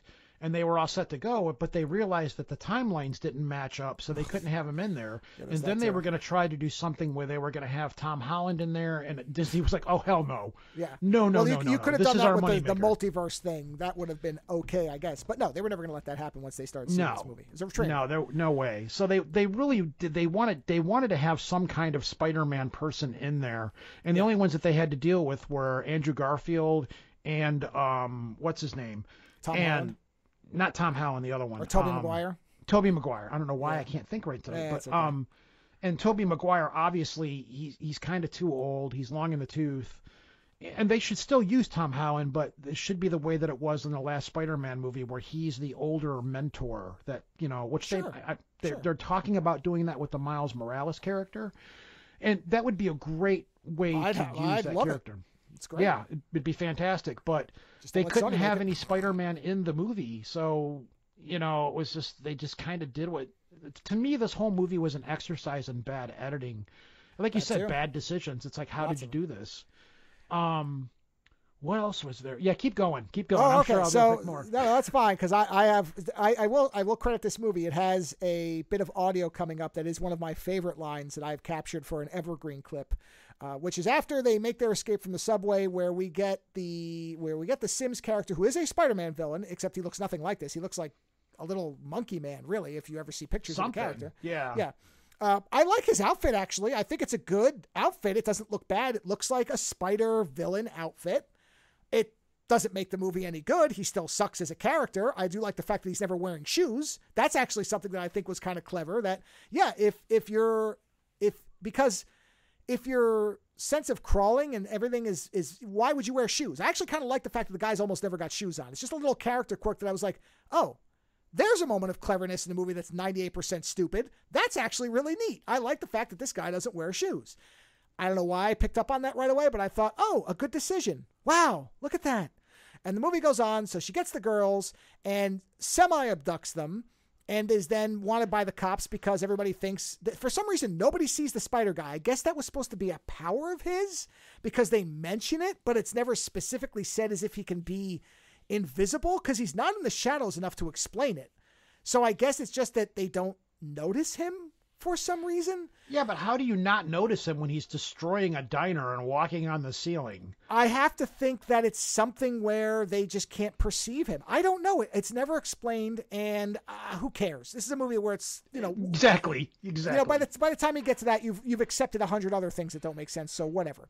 So she I know your audience is probably listening doing, okay, we get it. The movie sucks. But oh, no. The clips sell what we're talking about. But to be specific, the movie doesn't suck. It's one of these movies where I realized that I was falling into a pattern where every about 10 to 15 minutes, I would think, why did the last 10 to 15 minutes lead to this? And that happened over and over where I'm sitting there. And then I would also think, why did that last 10 minutes last 10 minutes? We only needed maybe 3 to figure out what was going on there. And so again, it's not because the movie looks fine. There's actually good camera work. They're shooting some scenes in interesting ways. The action sequences aren't horrible when they happen. The CG in the beginning with the jumping people is bad, but a lot of the other CG is actually pretty good. I mean, better than I was expecting once I got to the halfway point of this movie. I thought, oh, this is going to fall apart now. They're just going to start sucking all the money out. But it doesn't really seem like they did. It's lit well. They're in locations. There's enough here that you can tell that there was money and at least some attempt to make it look good. So it's not just a bad movie. It's a movie that is a strange result of a lot of probably bad decisions on the fly, and that's what makes it worth talking about. If it was just a piece of shit, we probably wouldn't even really talk about it. But because they keep making these weird, odd choices, that's what makes it worth talking about. So she gets him into the jungle, and she says, okay, I got to go for like 3 hours. I remember she said, I'm going to be gone for 3 hours. I don't know how she calculated that, but she did. Don't go anywhere. She leaves them by themselves. Right. And she with tells a guy them, hunting them down. And she has this line that I've cut down because this is going to be my evergreen version of this. But she has this dialogue that I'm not an actor. I don't know what it is to speak somebody else's words, but I cannot imagine any normal grown human being with a functioning brain is able to say these words any better than she does because it doesn't sound good, but I don't know how you can make it sound good. So I'm just going to play this clip. This is her instructions to them on what not to do while she's gone. I love this clip, sincerely. It is in my folder of clips that will never be erased. Here you go, everybody. Enjoy this. Don't do anything dumb.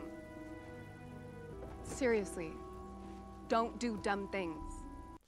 Seriously, don't do dumb things. Words of wisdom. It's almost lyrical the way she says it. Seriously, Joe, don't do dumb things. Seriously, don't do dumb things. Don't do dumb things. Magnificent. That line made it worth watching the movie. I'll be honest with everybody, just so that I could capture that. Because if not for watching one of the 10 this, Commandments in the Bible. Don't. It should be. Seriously. Don't do dumb things. Yes, I would love to see, and there should be a nice break in the tablet where it's got the first line, a space. If you make this into a 2-part episode, that's the episode title for part 2. No. This is all one episode. We're not cutting anything from this. Much like this film, intelligently or not, we're not cutting anything. Again, I feel like I need to send you a therapy bill here. No. This is highly enjoyable for me because the fact that I pulled 6 clips from this movie tells you that this was enjoyable for me. So she goes to her apartment to dig out this memory box she has of her mother, who she hates. We will find out that not only does she hate children, but she hates her mother up until a certain point, which I did not capture her ghost reunification with her mother, which is fantastic and is almost inexplicable as well. But at this point, we are made to understand she hates her mother. So she goes home and digs out this box because when she said the thing about spider people, I think it triggered a memory of something she'd seen in one of her mom's notebooks. So we now get this extended sequence, which I cut it together because she tries to climb the walls at one point because she thinks maybe she has spider powers, which both make sense and is hysterical the way it's shot in the film. But at least they didn't just shoot it flat. So I cut the gap in between where she falls down on the floor trying to climb the ceiling, which is pretty funny. But this is her working out to her cat out loud, which I kind of like. I actually have to admit, this is another clever way in a movie that if you want to have somebody say exposition out loud, but don't want to have it where it's 2 people and explain why somebody's talking to nobody, you use an animal as the human surrogate. This is actually not a bad storytelling technique. I'm absolutely serious when I say that. If you're writing a movie and you want the person to be speaking to nobody because it's a secret or something they're figuring out on their own, but you want the audience to understand because maybe you can't figure out how to do it from a visual perspective, have them talk to an animal. It makes a lot of sense, and then your main character doesn't seem crazy. Like in some movies, people just say shit out to the air, and they seem fucking crazy. If you have an animal there, it makes more sense. So this is her talking to her cat, which I believe you will hear a meow, just in case you were to miss that, where she's working out from her mom's notes what's going on, or at least possibly some clues. Research on Amazonian spiders, peptides, more peptides. Where is it? Ah, spider people. Las arañas. Have you ever heard of las arañas? Me neither. According to local folklore, they possess powers derived from spider venom and are incredibly fast, incredibly strong, and they can climb like spiders. Just like Ceiling Guy. Las arañas are said to possess a 6th sense, as if they had the ability to glimpse the future. So yeah, Spider Guy or Ceiling Guy is my favorite name for a character. I actually wish they had just referred to him as Ceiling Guy for almost the whole movie as opposed to whatever his actual name was. So she figures out... Did they ever name him? Did they ever actually give the villain a name? Yeah, they say Ezekiel because she says, I'm no match for Ezekiel when she's talking to Antonio Band, interesting guy. So she does say, I'm no match for... I think in that clip you'll hear her say, I'm no match for Ezekiel. So... in the meantime, the girls have wisely decided, knowing somebody's trying to kill them, that they will go to a diner and start dancing on a table to a Britney Spears song, which, again, this is a scene that is 4 times as long as it needs to be. You don't need all of this. But she figures out that Ceiling Guy is going to show up and try to it will kill them if she doesn't hit him with a car, which is, I do like that scene where she drives into him with the car. Like, that's a good use of her powers. It starts to show you what she can do if she figures out how to use them. But at this point, that still is largely instinctive, not her really knowing what's going on. But she has at this point at least figured out that she can trust what's happening, that this is in fact the future and she can alter it, which she does to the song itself. Like the song's beat is how she figures it out. That's relatively interesting, but it's one of very few moments where the character actually seems to be in control of anything, because the template for this in a normal film would be that by the midpoint, she has taken control of her power in some way and is now leveraging it to safeguard these children. But in this movie, she still barely knows how to make it work, and she still hates children. She actually wants to dump these kids back with their parents, and then, of course, conveniently, they all have parental problems. Yeah. They're either in another country or they're dead. Yeah, that was another thing. Oh, my mom died. My dad's in another country. It was like, oh, conveniently. So, Yes. Okay, so you're going to become the foster parent to all of these kids at some point, probably. Right. And then she has a sequence where she explains how CPR works to them. Oh, God, that. Oh, my God. Yes. That. The Now- whole CPR scene. Again, it was like, we're watching this and we're like, why are they performing CPR? Why are they spending this much time on it? Oh, that's right. At some point or another, we were like, she's going to die at some point, or somebody's going to die, and they're going to have to use CPR to save them. So Because as Lando says, if you show a shotgun in the first act, it's got to go off by the third. Yeah, this is Chekhov's gun. So this is a very common storytelling technique where if something specific is shown that doesn't really make sense otherwise, that means you're going to have to employ it later, which is the idea that if you show a gun in the first act, it better go off in the third or somewhere. It better go off before the whatever ends. So you know what this is for, but even here, the dialogue is fascinating. Clunky? Yeah, I'm going to play it. We're going to get this scene where she's talking about how she needs more information, and it's just, well, let's just listen to it. Okay, 1, 2, 3. Perfect. Nice job, Anya. I've never said this before in my entire life, but you're a good teacher. Well, I've been learning some things, too. About my mom.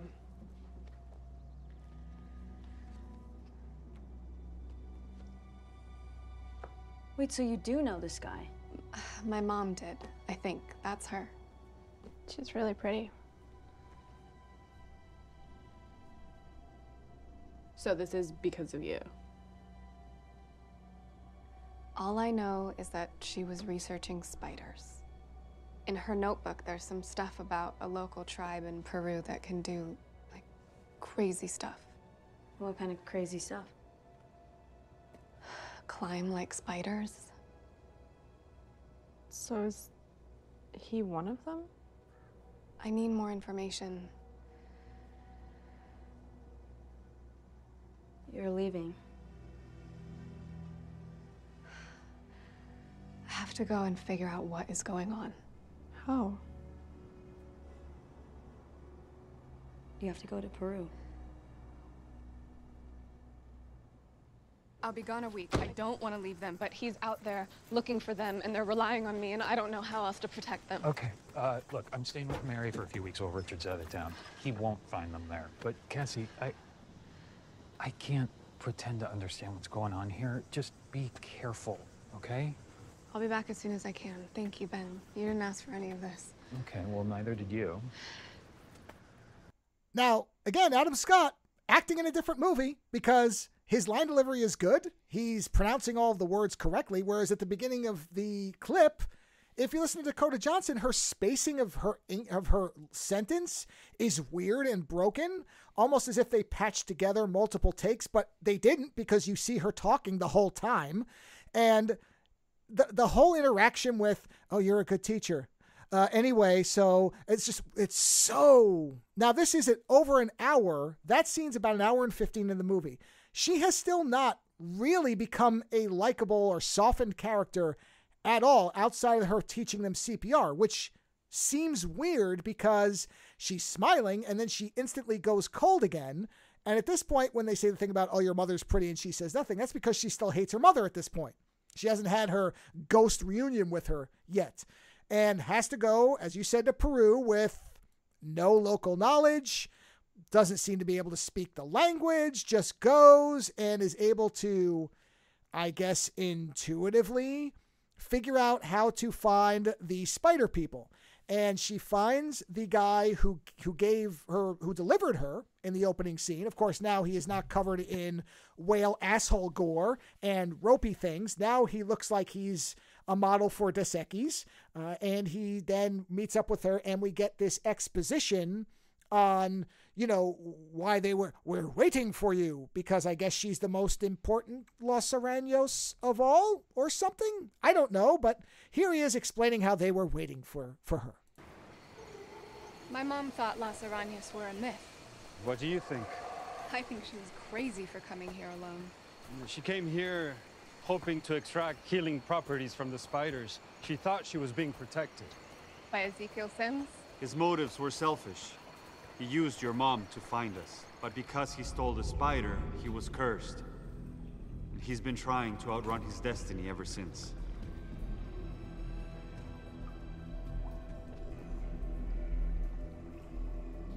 This is where my mom died? And where you were born.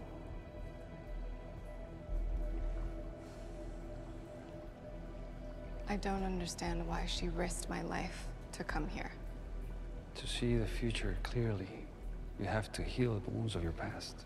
That sounds like literally every therapy session I've ever avoided. You have to go back to your beginning and keep going past that. There are powers you don't even know you're capable of. Your thread did not start when you were born.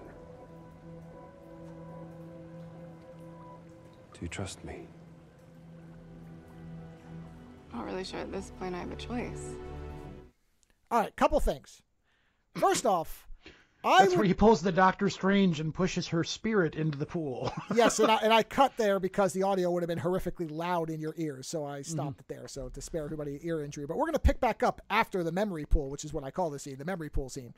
But I would actually probably lay some money down that this guy dubbed the other guy, because his voice sounds an awful lot like the other guy's voice, just lower and more gravelly. I said that. Yeah, I was wondering that. I'm like, is this the same dude? If you listen, it sure sounds like it. But what is impressive is, contrary to the other guy, the audio here with him, with the echo and everything, sounds really good. It sounds like they shot it there in some kind of set and captured the echo. Like, it's really good. That's where there's these moments where you sit here and go, no, somebody sometime knew what they were doing in this movie. This is not a total train wreck. Somebody knew how to make a movie at random points in this film, because it's lit well. The guy's, audio is good. There's the background sound effects. All that stuff is effective. And the dialogue, I do like when she says, every therapy session I've avoided, because that explains some things about that character. But, he's explaining the background, and how did he know that the mom was researching healing properties? Were they sneaking into her tent at night and reading her notebook? I hope that's what it was, because otherwise it makes no sense. But the idea of these creepy gore-covered people silently creeping in while she's asleep en masse and reading her book and going, okay, should we kill her? Should we kill her? Should we kill this weird American woman? Oh, no. She's looking for healing stuff. No, this is okay. You got to pass. Yeah, we'll let her go. Out. We're good. Yeah, everybody out. Be quiet. Find your buddy. Everybody get out. Okay, we're fine. Don't leave any of the whale gore behind. Okay, good. We're gone. So they throw her into the memory pool. He pushes her into a memory pool, at which point she suddenly has explodey web psychic powers. And they include her going back in time and materializing, as far as I can tell, you tell me if I'm wrong, materializing right after her mother finds out that the fetus has a disease that cannot be detected in pregnancy. I read that. Several places pointed this out. The disease they talk about is not one that can be detected in utero. You find out after the fact, but we'll let that go because we're now an hour and 20-something minutes into a movie that barely has any logic to it. So whatever, who cares? And when she realizes that her mom was there to find the spider for a peptide that could cure her, she manifests. Her mom sees her, knows it's her daughter, I guess, psychically, sure. And then they have this big emotional embrace. And she's like, I'm so sorry I hated you for so long. Which I don't know, if my ghost future daughter materialized, hugged me, and then implied that she spent most of her adult life hating me, I might have a few questions before she disappeared back into the ether. Otherwise, I might be in therapy for the rest of my fucking life. But that's what we get. Right? I mean, that was the scene, right? Am I wrong? Did I get any of that you're wrong? absolutely right. Okay. Yeah. Another scene that made no damn sense at all.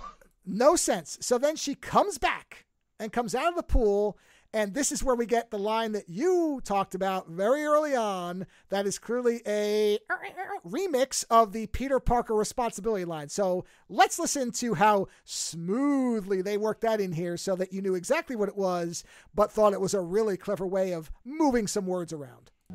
I always thought my mom didn't care about me. Sometimes you must sacrifice yourself for those you love. I was there. I was in the room. I was in the room with her. How did you do that? You did that. And now you're starting to see what you're capable of. You came here to learn the truth about your past. But you will leave ready to embrace your future. Seeing into the future is no match for Ezekiel. I need to stop him before he kills those girls. But I can't do what he can do. I can't do the leapy, crawly, like, death poison. You didn't get the gift of the greater physical strength Or the ability to release poison.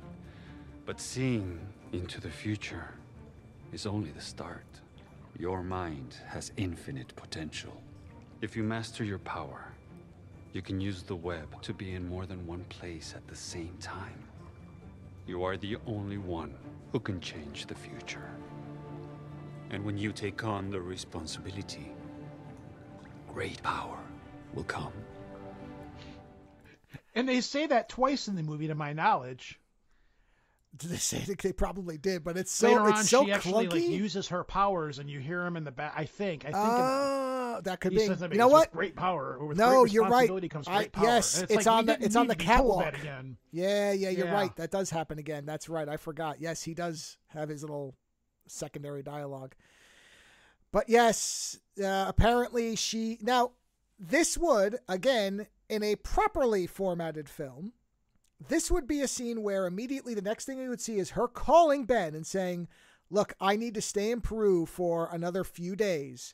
Just keep the girls there till I get back. And then we would have a training montage where the guy would show her, here's how you use your powers.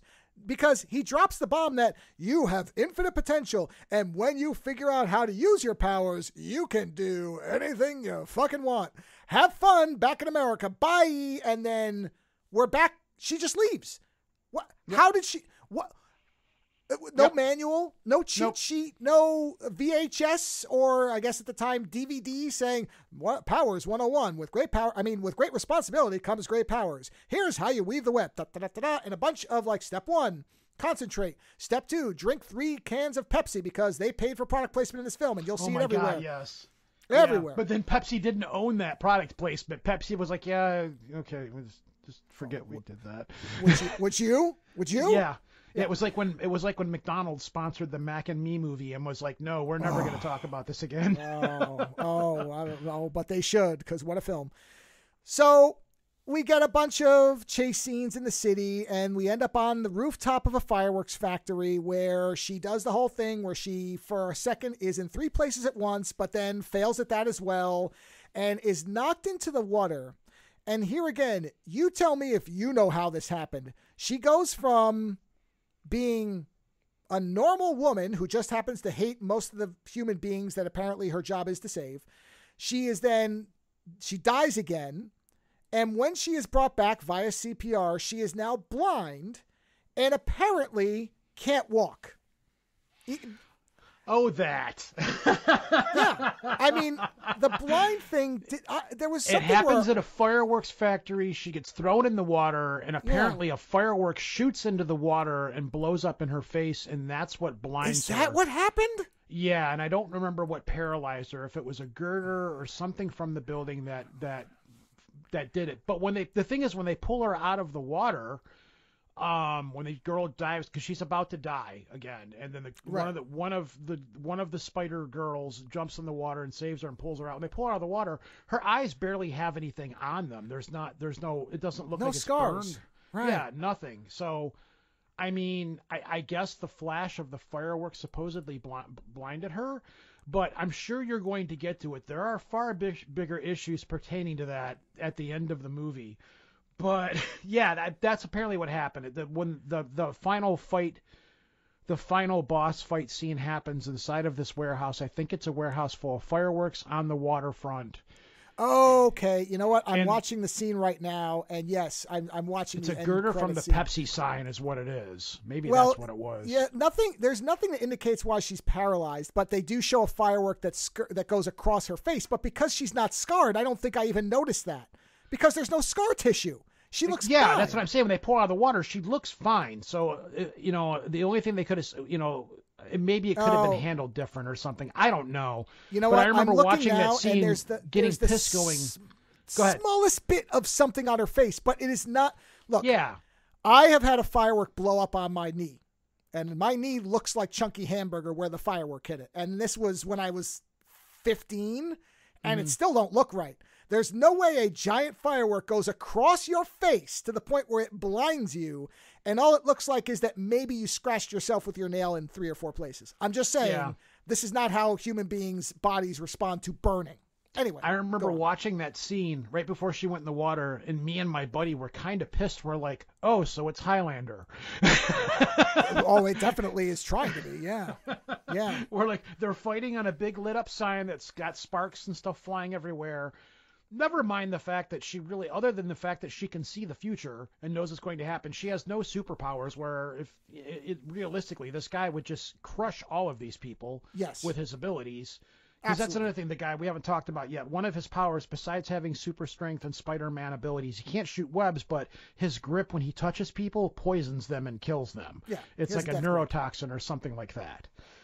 Those are his walking on walls, super strength, and he could touch people and poison them. Again, these are things that go along with being bit by a superpowered spider. These are powers you would expect in some way to do with Spider-Man. I don't know where getting bit by a spider goes to give you futuristic seeing powers.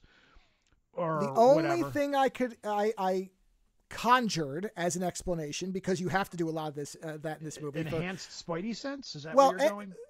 Anybody who thinks this is a dumb film, not for the amount of brain work you have to go in to make it make sense. Absolutely not. This is the opposite of a dumb film. You better come into this thing with a cheat sheet, like a piece of paper, and start showing your work, because you're going to have to connect a lot of dots for yourself. I had no idea you would break this movie down this much, but okay. Oh, yeah. Because that's what I'm saying is, when you say, well, it's a dumb movie, we get it. No. That's a pass that I am not going to give this movie. This is not a dumb movie. This is a movie where people consciously did these things and thought they would somehow work as a cohesive film, when there is no way that a functioning human being who is not constantly drunk or under the influence of something could reasonably think that. So I hope everybody writing this was on coke the whole time, because otherwise this web does not hold together. But the only explanation I can come up with, because the guy does say, he says, oh, well, you didn't get these powers, but you have this one. And how does he know that? Well, the only way, because he knows why the mother's there, which is because she thinks the spider's bite can cure this autoimmune disease, I have to assume that because she had this disease, the interaction with the spider bite manifested in these unique powers. Because that disease, I believe, specifically causes blindness. I think if I read about the disease correctly, and I can check right now, but I believe it does manifest as blindness. It is a real disease. They could have wrote that into the movie where, okay, it just couldn't save my eyes. It saved everything else. Because it said something about the child. She was going to die, or I think it was a terminal disease or something Here like it that. is. I'm going to mispronounce this. Myasthenia gravis is a long-term neuromuscular junction disease that leads to varying degrees of skeletal muscle weakness. Most commonly affected muscle areas are eyes, face, swallowing, and it can cause your eyes to do things that are unusual, not turn bright blue because of a firework. See, that's the thing is, if the disease had triggered this, if suddenly they had said, well, at some point these powers might stop your body from being able to fight all the effects of the disease. So if you use them, understand that again, this goes into power responsibility. You can save lives, but it may cost you something. And then she does it, and suddenly it does this to her. Okay, that makes sense. Yeah, that's a great, that solves so many of the movie's problems right there. Yep, right there. That would have fixed it. There was no need for half of the stuff that we had to go through. It's like the disease, or you got the disease there. This is the stuff that it causes. And like you said, if you use your powers, this is what's keeping. They did the same thing in the X-Men, where it was like, I can make it so your powers will work, but you're going to be stuck in a wheelchair and you're going to be paralyzed and bald, or whatever. Yes. And it worked that was First Class, I believe it was. Was it First Class? I don't remember. It was one of the later X-Men movies. So yeah, they could have done something like that, and it would have made a lot more sense than, okay, well, if you use your powers, those are what's keeping you from this happening. But if you use your powers, this is what's going to happen. And again, you're correct. The sacrifice. That's the sacrifice she has to make to be able to do what she does and save lives. That would have made so much more sense. So much more. Yeah. And there's such a simple way to write this movie, because I'm not a writer. And I could explain to somebody how you do this movie with basically the same setup. Mm-hmm. And just using a simple Marvel formula application is 90 minutes, top to bottom. First half hour is you set up Cassie and her powers and, maybe one of the girls. You didn't need all three of them. Well, yes. Well, if you set up the powers properly, she never needs to meet them at all, because her precog abilities will connect her to them. So you don't ever need to see them. She only needs to know they're in the city. That's it. But set her up, make her likable. That's kind of important, I think. Second act is she has to convince them that she's not crazy.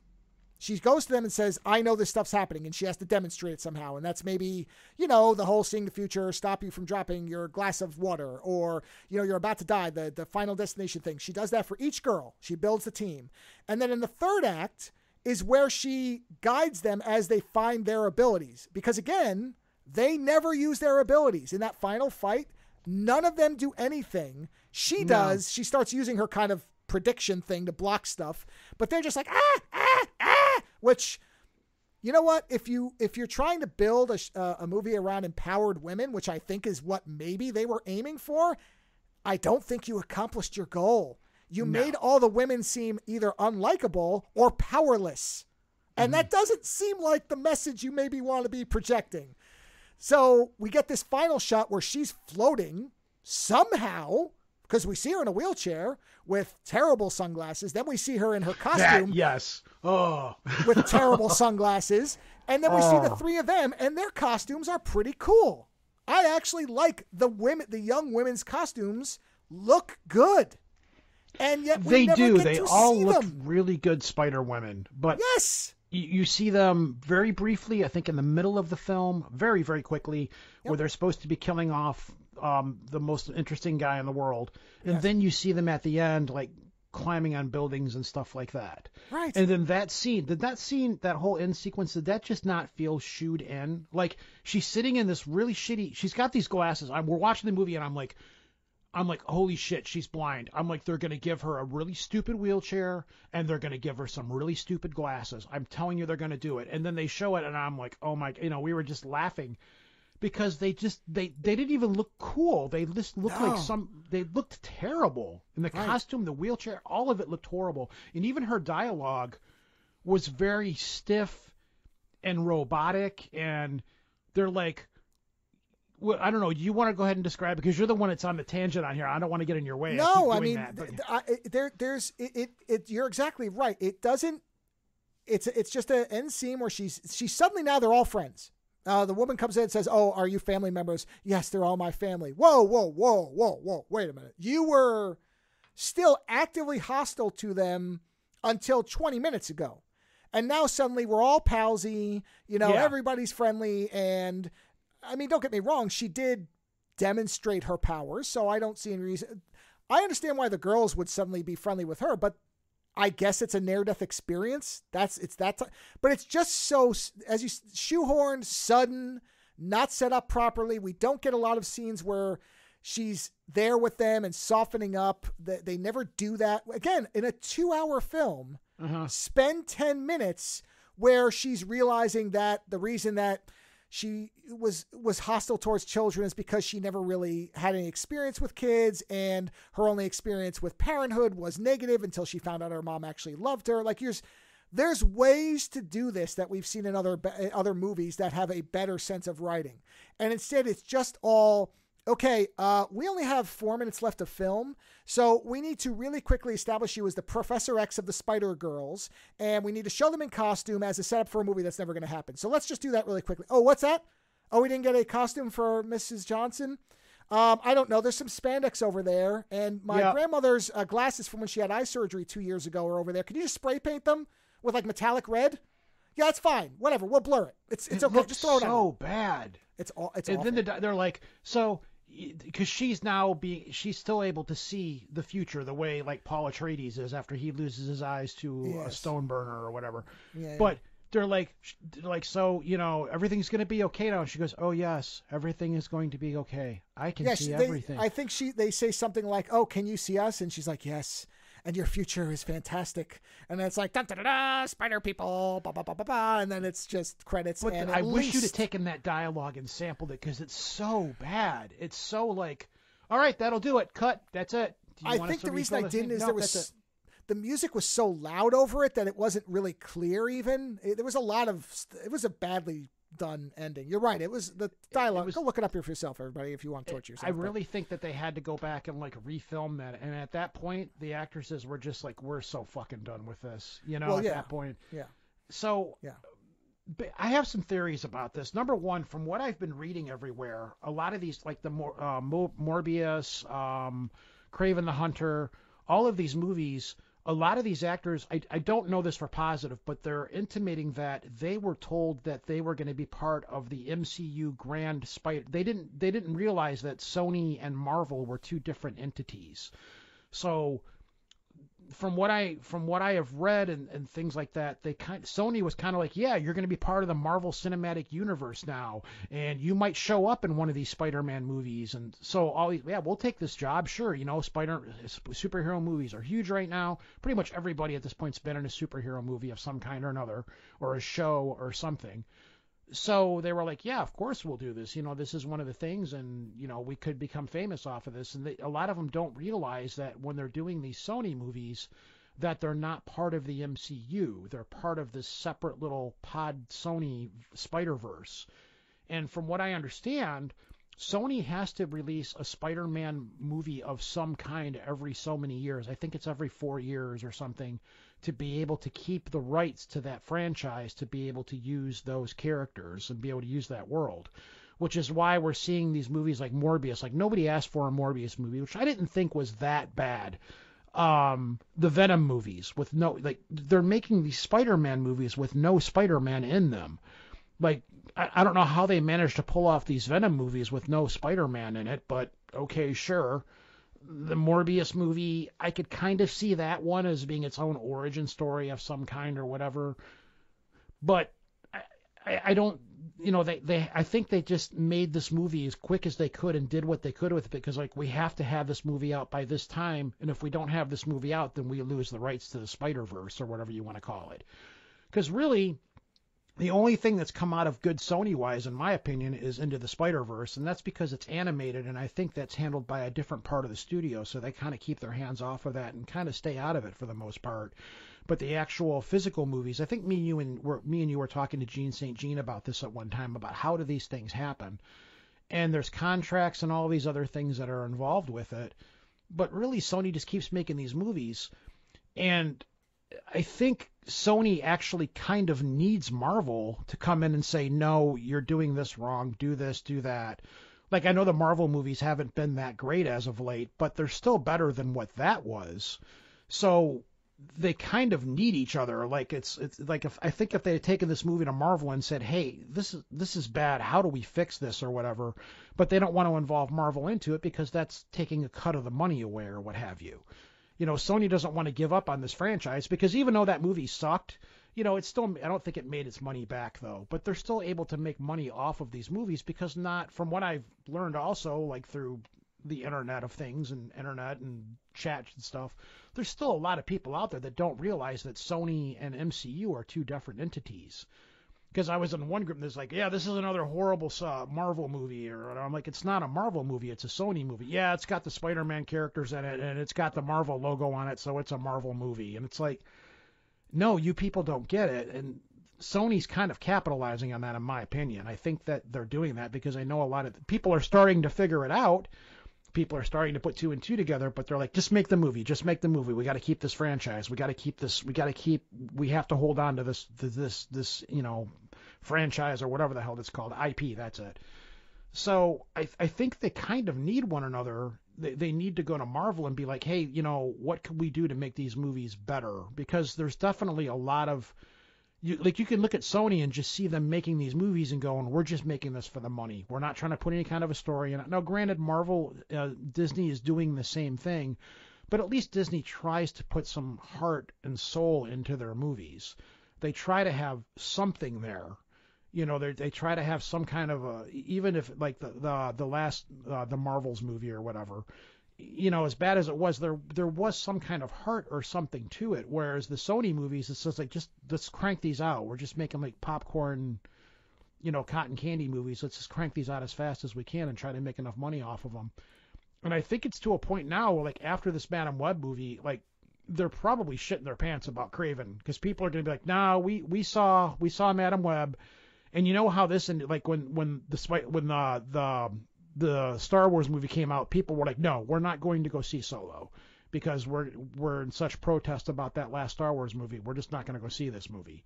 And so many people ragged on this movie that when Craven comes out, no matter how good it is, which I don't think it will be, but people are just going to be like, no, we're done with you.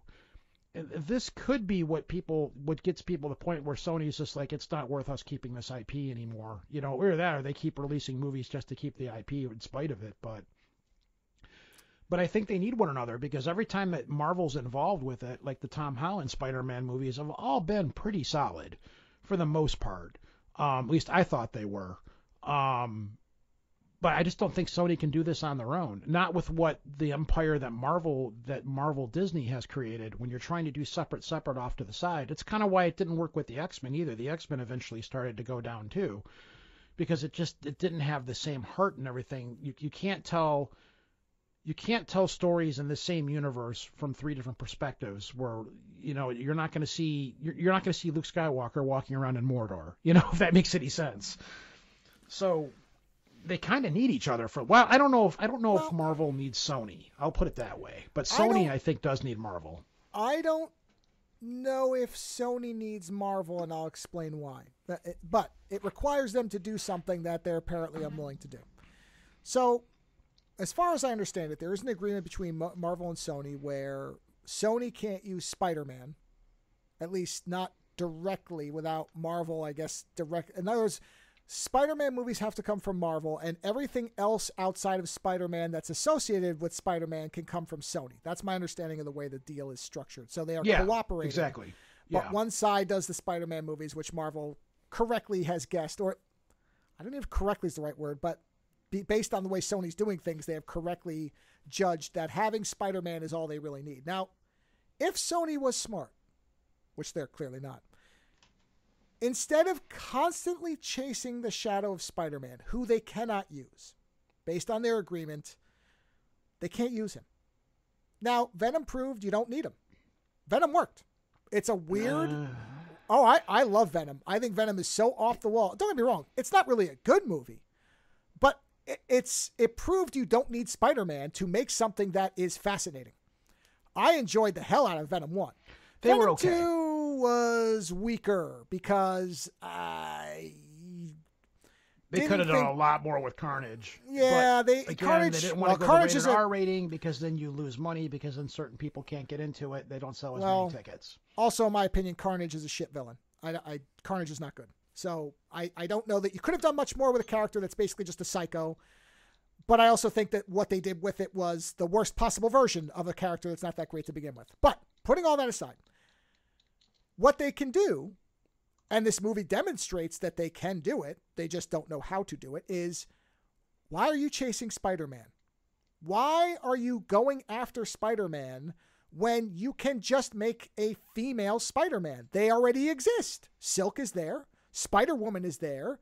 I know there's one other one. Spider-Gwen is the alternate version, but Spider-Woman and Silk, and I know there's one more who I'm forgetting, are already canon characters, meaning C-A-N-O-N, not canon, the canon movies. Boy, would those have been something back in the 80s. But just build a new set of movies around a female spider character. Number one, you pull in a whole demographic that's underrepresented. So right there, you're already playing into what people seem to want, which is more strong female characters. Fine. Don't just make a fake one. Use a real one. Use Spider-Woman, who is a good character in the comics. She has existed for a long time. Make Spider-Woman your character. You have all the villains. You have Kraven, obviously. You have Morbius. You probably have a whole bunch of other ones that you can use because that agreement allows you to. So why not just build your own Spider franchise? Why can't there be two Spider people? And if it's successful enough, eventually, guess what? They'll team up, and there's your Spider team-up movie. Why are you chasing Spider-Man? I like Spider-Man just fine. I'm not going to pretend I'm the biggest fan of the character, but I've read a lot of the comics, and a lot of them are very good. And I love the black suit. The best character redesign in all of comics history, bar none, was dumping that stupid fucking red and blue suit for the coolest fucking superhero suit you'll ever see, which is jet black with the white spider, the white shit on the back of the hands, dots, and the white eyes. That blue and red thing is for suckers. It's stupid. I fucking hate that suit. So when they redesigned that, I loved it. That's what Spider-Man should look like. I adore that suit. But you don't have to chase that character. You do the Spider-Woman suit or the silk suit they had in the movie that looked like that. That's cooler looking than Spider-Man's. I hate to break it to everybody, but it's cooler looking because that suit's fucking lame. Do that. Let it go. Let Peter Parker go. Let him go. Let him drift off into the Marvel films and make a female spider character. Why is this so difficult? It's not. I don't think it'll work now because of the wokeness. Like Marvel has tried very badly to shove female characters down people's throats, and the only but that's more of an argument to do it. You can show how it can be done the right way. I don't think Marvel Sony can do it the right way, though. Well, what I'm saying is I think a lot of Sony's problems, specifically with the Spider films, is that they keep chasing after Spider-Man's shadow, that they keep wanting to make it somehow tangentially tied in, and they won't just let go of that thing and have their own version of these characters. Now, it wasn't as much in this movie, but it really kind of was, because what Madam Web was really kind of being was the older Peter Parker from the Spider-Verse films. That's what they were sort of aiming for. You know what? Why don't you Google, because you're faster at this stuff than I am, see if Sony actually has the rights to Spider-Woman for them to be able to do that. Because I recall Disney talking about possibly bringing a live-action Miles Morales into the MCU, and also at some point a different Spider-Woman. Oh my God, there's so many. Hold on, let me scroll way down. These are alphabetical, and there are 684 characters that Sony owns. So let me go to the S's. You should be able to just Google this. Does Sony own the Spider-Woman? Spider-Woman? No, they've got her. They've got every incarnation of her, which there are 1, 2. I'm sorry, they don't have the first version of her. They only have 2, 3, 4, Jessica 5. Drew. No, not Jessica Drew. No, they don't. Yes, you're right. No, they don't have her. Jessica Drew. Yeah. Yeah. They don't have her, but they have 4 other ones. So, including one that's Mary Jane Watson, apparently was number 5. Okay, Parker so was apparently the loophole in that right there might be that because they don't have the rights to the first one, they might not have the rights to the name Spider-Woman. So they would have to call her something else. Even though they don't have the rights to the first one, there might be something in the contract where Spider-Man and Spider-Woman are not to be touched. Based on how this list is structured, I don't know that that's true. Either way, let's say it is. Let's say they can't call her Spider-Woman. Fine. Call her, I don't know, just call her the Spider. I call her, I don't know. People are smarter than me. They can come up with a fucking name. You can come up with something. Or they never come up with a name. What? She's a shared character. Both Marvel and Sony have the rights to use her. Okay. After a fashion, it reads Jessica Drew and specifically listed listed related characters. So that's probably a situation where they have to share the character. Then don't use Jessica Drew. Just don't use her. Use one of the other ones and call it something else. It could be the Spider-Woman name in general. But again, you're running into the situation of, okay, it's Spider-Woman, but you're not calling her Spider-Woman, you know, which is probably what they were trying to do with Madam Web for the most part. I don't know. But again, you could do Silk. There are other characters you could do. So yeah, who are basically all Sony's capable. Well, the problem I think is that I do think that they are desperately hoping Marvel will absorb them back in or let them play in their playground, which they're not going to, because they haven't proven they can make a good movie. But I think at some point, one of the things that I think makes Venom interesting is that it jettisoned any of that. It was just, good or not, it was doing its own thing. That's what they have to start doing. It worked for Marvel till Marvel started clamping down on it. You know, Guardians, the reason Guardians was such an interesting breakthrough is because it was such a different film. They let it be weird and quirky and different. And then the problem is they started trying to format everything. And sure enough, you know, except for the Guardian movies, which have always had their own identity, important thing right there, they've been increasingly failing to generate the same amount of money because people are tired of formulas. Do the same thing. Oh, this is like Spider-Man, but it's not. And the wokeness, you know what? That's all horseshit. It's all horseshit. Oh, it is. Yeah, a lot of it is. Yeah, a lot. I've only really seen that from the. It's weird. It's like it goes back to us saying about movies earlier. It's like I've got better things to do than to go online and be that guy that attacks every Star Wars or every Marvel. Or if I don't like it, whatever. You know, maybe the next one that comes out I'll like or whatever. But the reality is, too, that label works because a lot of times it's applied to movies that are performative and not actually doing something that is meaningful. Mm-hmm. They're just saying, like the thing in the Avengers that lots of people point to, and they're correct, where they just have a splash of all these women standing there, which is just so... Like an Avengers Endgame where that's it was kind of shoehorned with, that scene. That was It's very obvious what that is. That's not fooling anybody with a brain. We know what that is. That's insulting. That's not They kind of screwed up by not giving Black Widow her movie sooner because she really did and her movie wasn't that bad, but by the time it was released, it's like it really doesn't matter anymore because that phase of Marvel is over with. And that's what I'm saying is when you actually look at what they've done, it isn't what they keep saying it is because they would have handled it better. Mm-hmm. So if you do an actual movie where the female character is legitimately well written, then no one's going to care whether Spider-Man's around. If they just want to see a superhero being the shit out of somebody, honestly, except for people who have their heads jammed up their asses, reasonable, rational people don't give a shit about gender. They don't care about any of that shit. They want a character that they like and they want to see succeed. You do that, all the rest is detail work and doesn't matter. That's what they're failing. I don't think they get it, though. I really don't. Because I agree, but I believe that a lot of that is tied to I see where you're coming from, and I'm not going to argue it. I think it's a decent idea where they, again, quit chasing Spider-Man. It's gone. Forget it. You're getting your money from Marvel when you guys do movies together. Yep. That's fine. Yep. You know, and maybe if you come up with a good enough script and go to Marvel and say, hey, listen, this is what we want to do. We want to bring Spider-Woman in.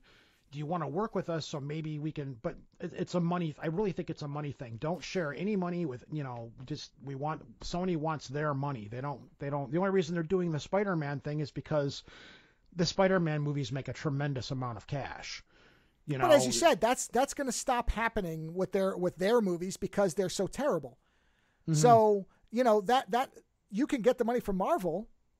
And I guess you could just keep losing money on these IP grabs. But if the IP grabs aren't making you money and you're losing money, what is the point? So to your example, maybe they'll just give up. But I think that's what'll come down to is they're either going to start using these movies as tax write-offs because to make these movies it costs a considerable amount of money. Sure. And a lot of times they got to go out. Okay, well you're going to fund some of it. You're going to fund some of it. You're going to fund some of it. Right. So it might just get to a point where they're like, okay, we're just going to keep making these shitty movies, but we'll cut the budget on them. We'll get no-name actors, but they're going to do what they're going to do to try to hold on to that IP for as long as they can, because this is how Hollywood works. There's lots of IPs that are out there that people just own them so that nobody else can make money on them. And that's where I agree with you. You're right. Sony can't do this because they can't let go of this very short-sighted way of thinking. And if they don't do that, then they will eventually probably give up or just pump out some way of preserving the IP, and they'll just let it wither. I could see that happening more so than anything. No, I don't disagree. I think that is a shame because I don't think this is what, and some people will say you're out of your mind when I say this, but I absolutely mean this because we've already seen evidence that Marvel is far from bulletproof. There is no reason, none, that Sony could not get Marvel chasing them. No reason. If they started to make really well-made, efficient, interesting, inventive movies using these C-level or whatever characters, Marvel will start chasing them because Marvel's formula is failing them. And if Sony could make 3, 4, 5, I mean, they did it with Spider-Verse. Look how big Spider-Verse was. That's their golden ticket right there. But do a couple of those in live action, Marvel's going to come to you.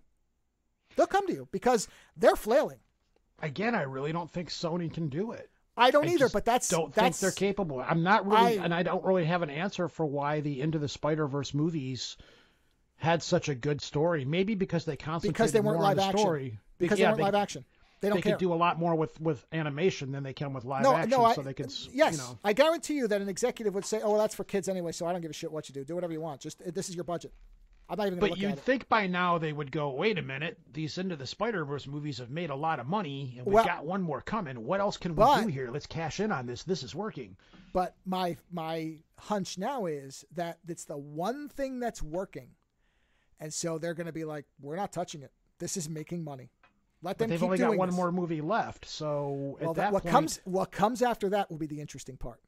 What comes after that's going to be live action Miles Morales, because even Disney has made no secret that he's coming, and they've already, they haven't announced it officially, but Will Smith's son is supposed to be playing. What's that? It makes total sense. No, it makes total sense. I mean, that's where you go. That is how you avoid the actor aging out. The character has already proven successful. Again, you get diversity in a character that was written. This is the important difference, everybody. This is what I mean is the difference between performative and meaningful. That character was created as a true diversity character, not playing to the idea of it. It was well before this became the popular term that companies just threw on everything and splashed on there, even if they didn't give a shit about it, which most of them truly don't, let's be honest.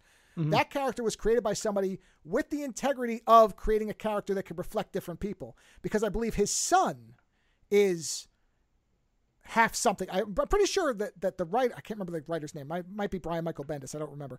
I believe his son that came about is because of the show Community, where Daniel Glover said, man, I want to be Spider-Man. And somebody said, there's a black Spider-Man? He goes, yeah, why can't there be a black Spider-Man?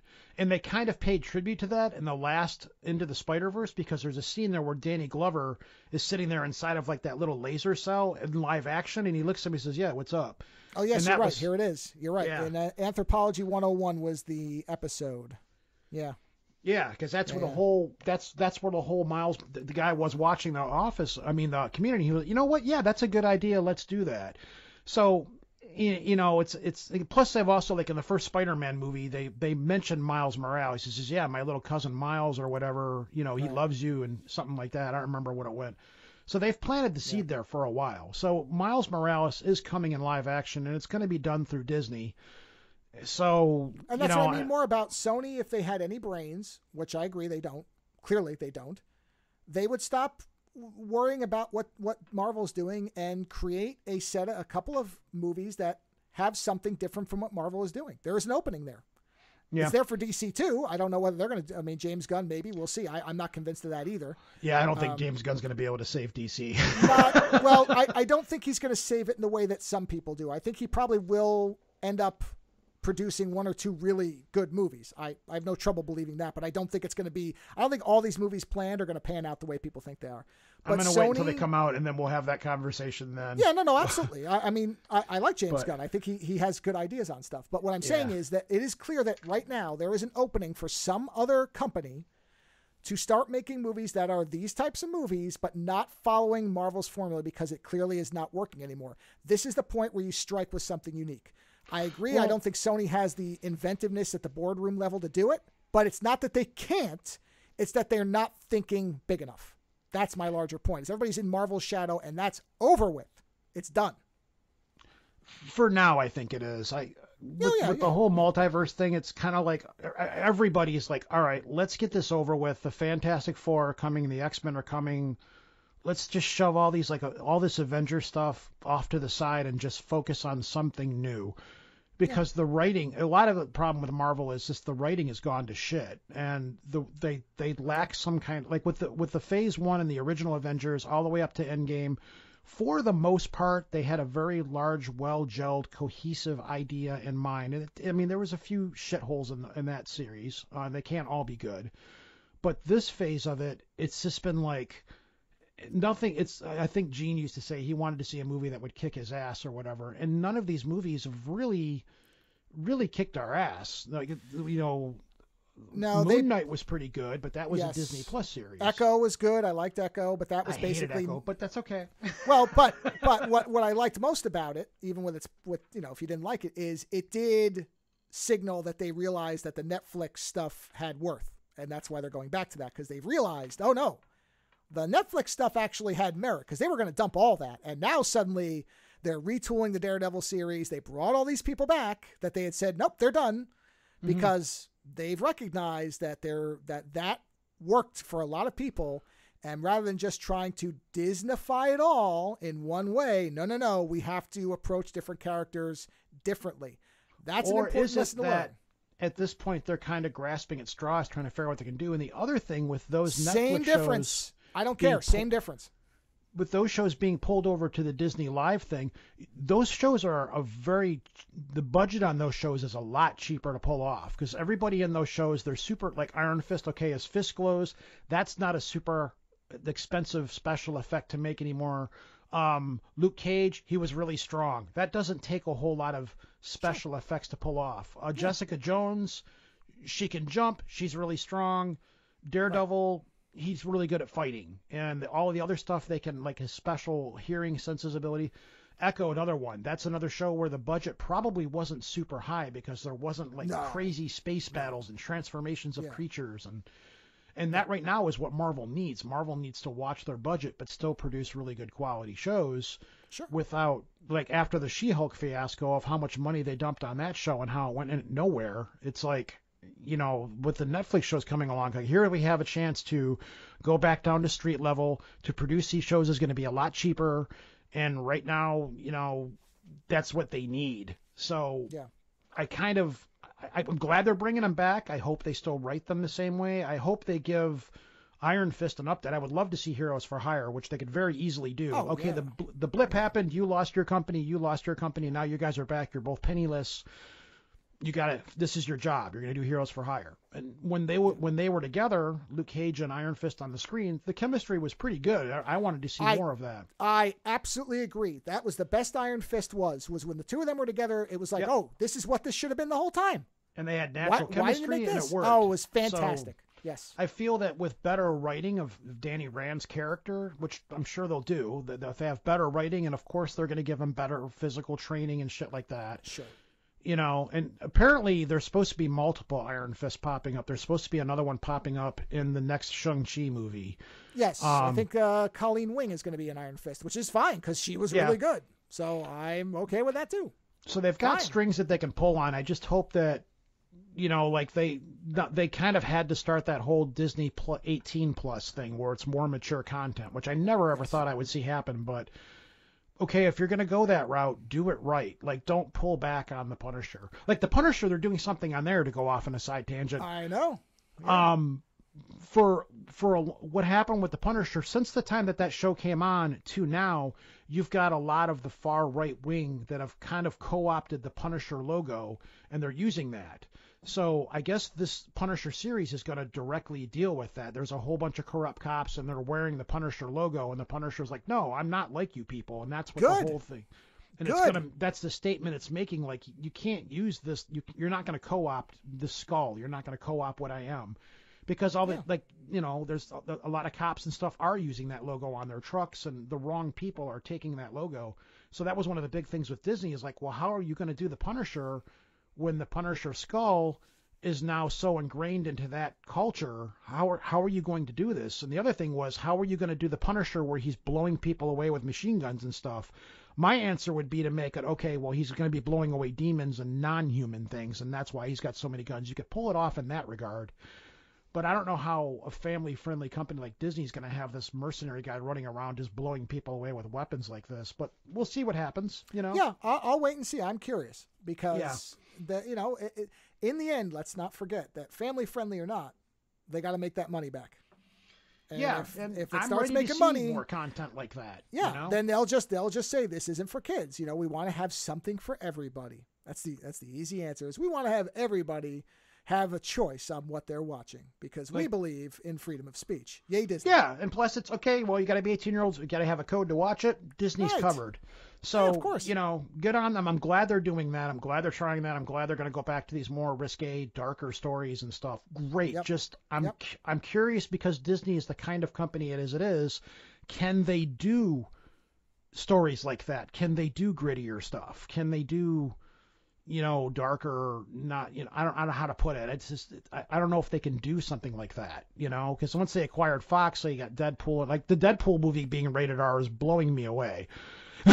It's like, well, wait a minute. it's like I said, I think at some point they're going to realize there's money in it. And as long as they make it very clear who it's aimed for, and as long as they have something that young kids can watch and older kids can watch, I don't think they care. I think it's very easy for them to deflect that away from it being Disney and say, well, no, that's Marvel.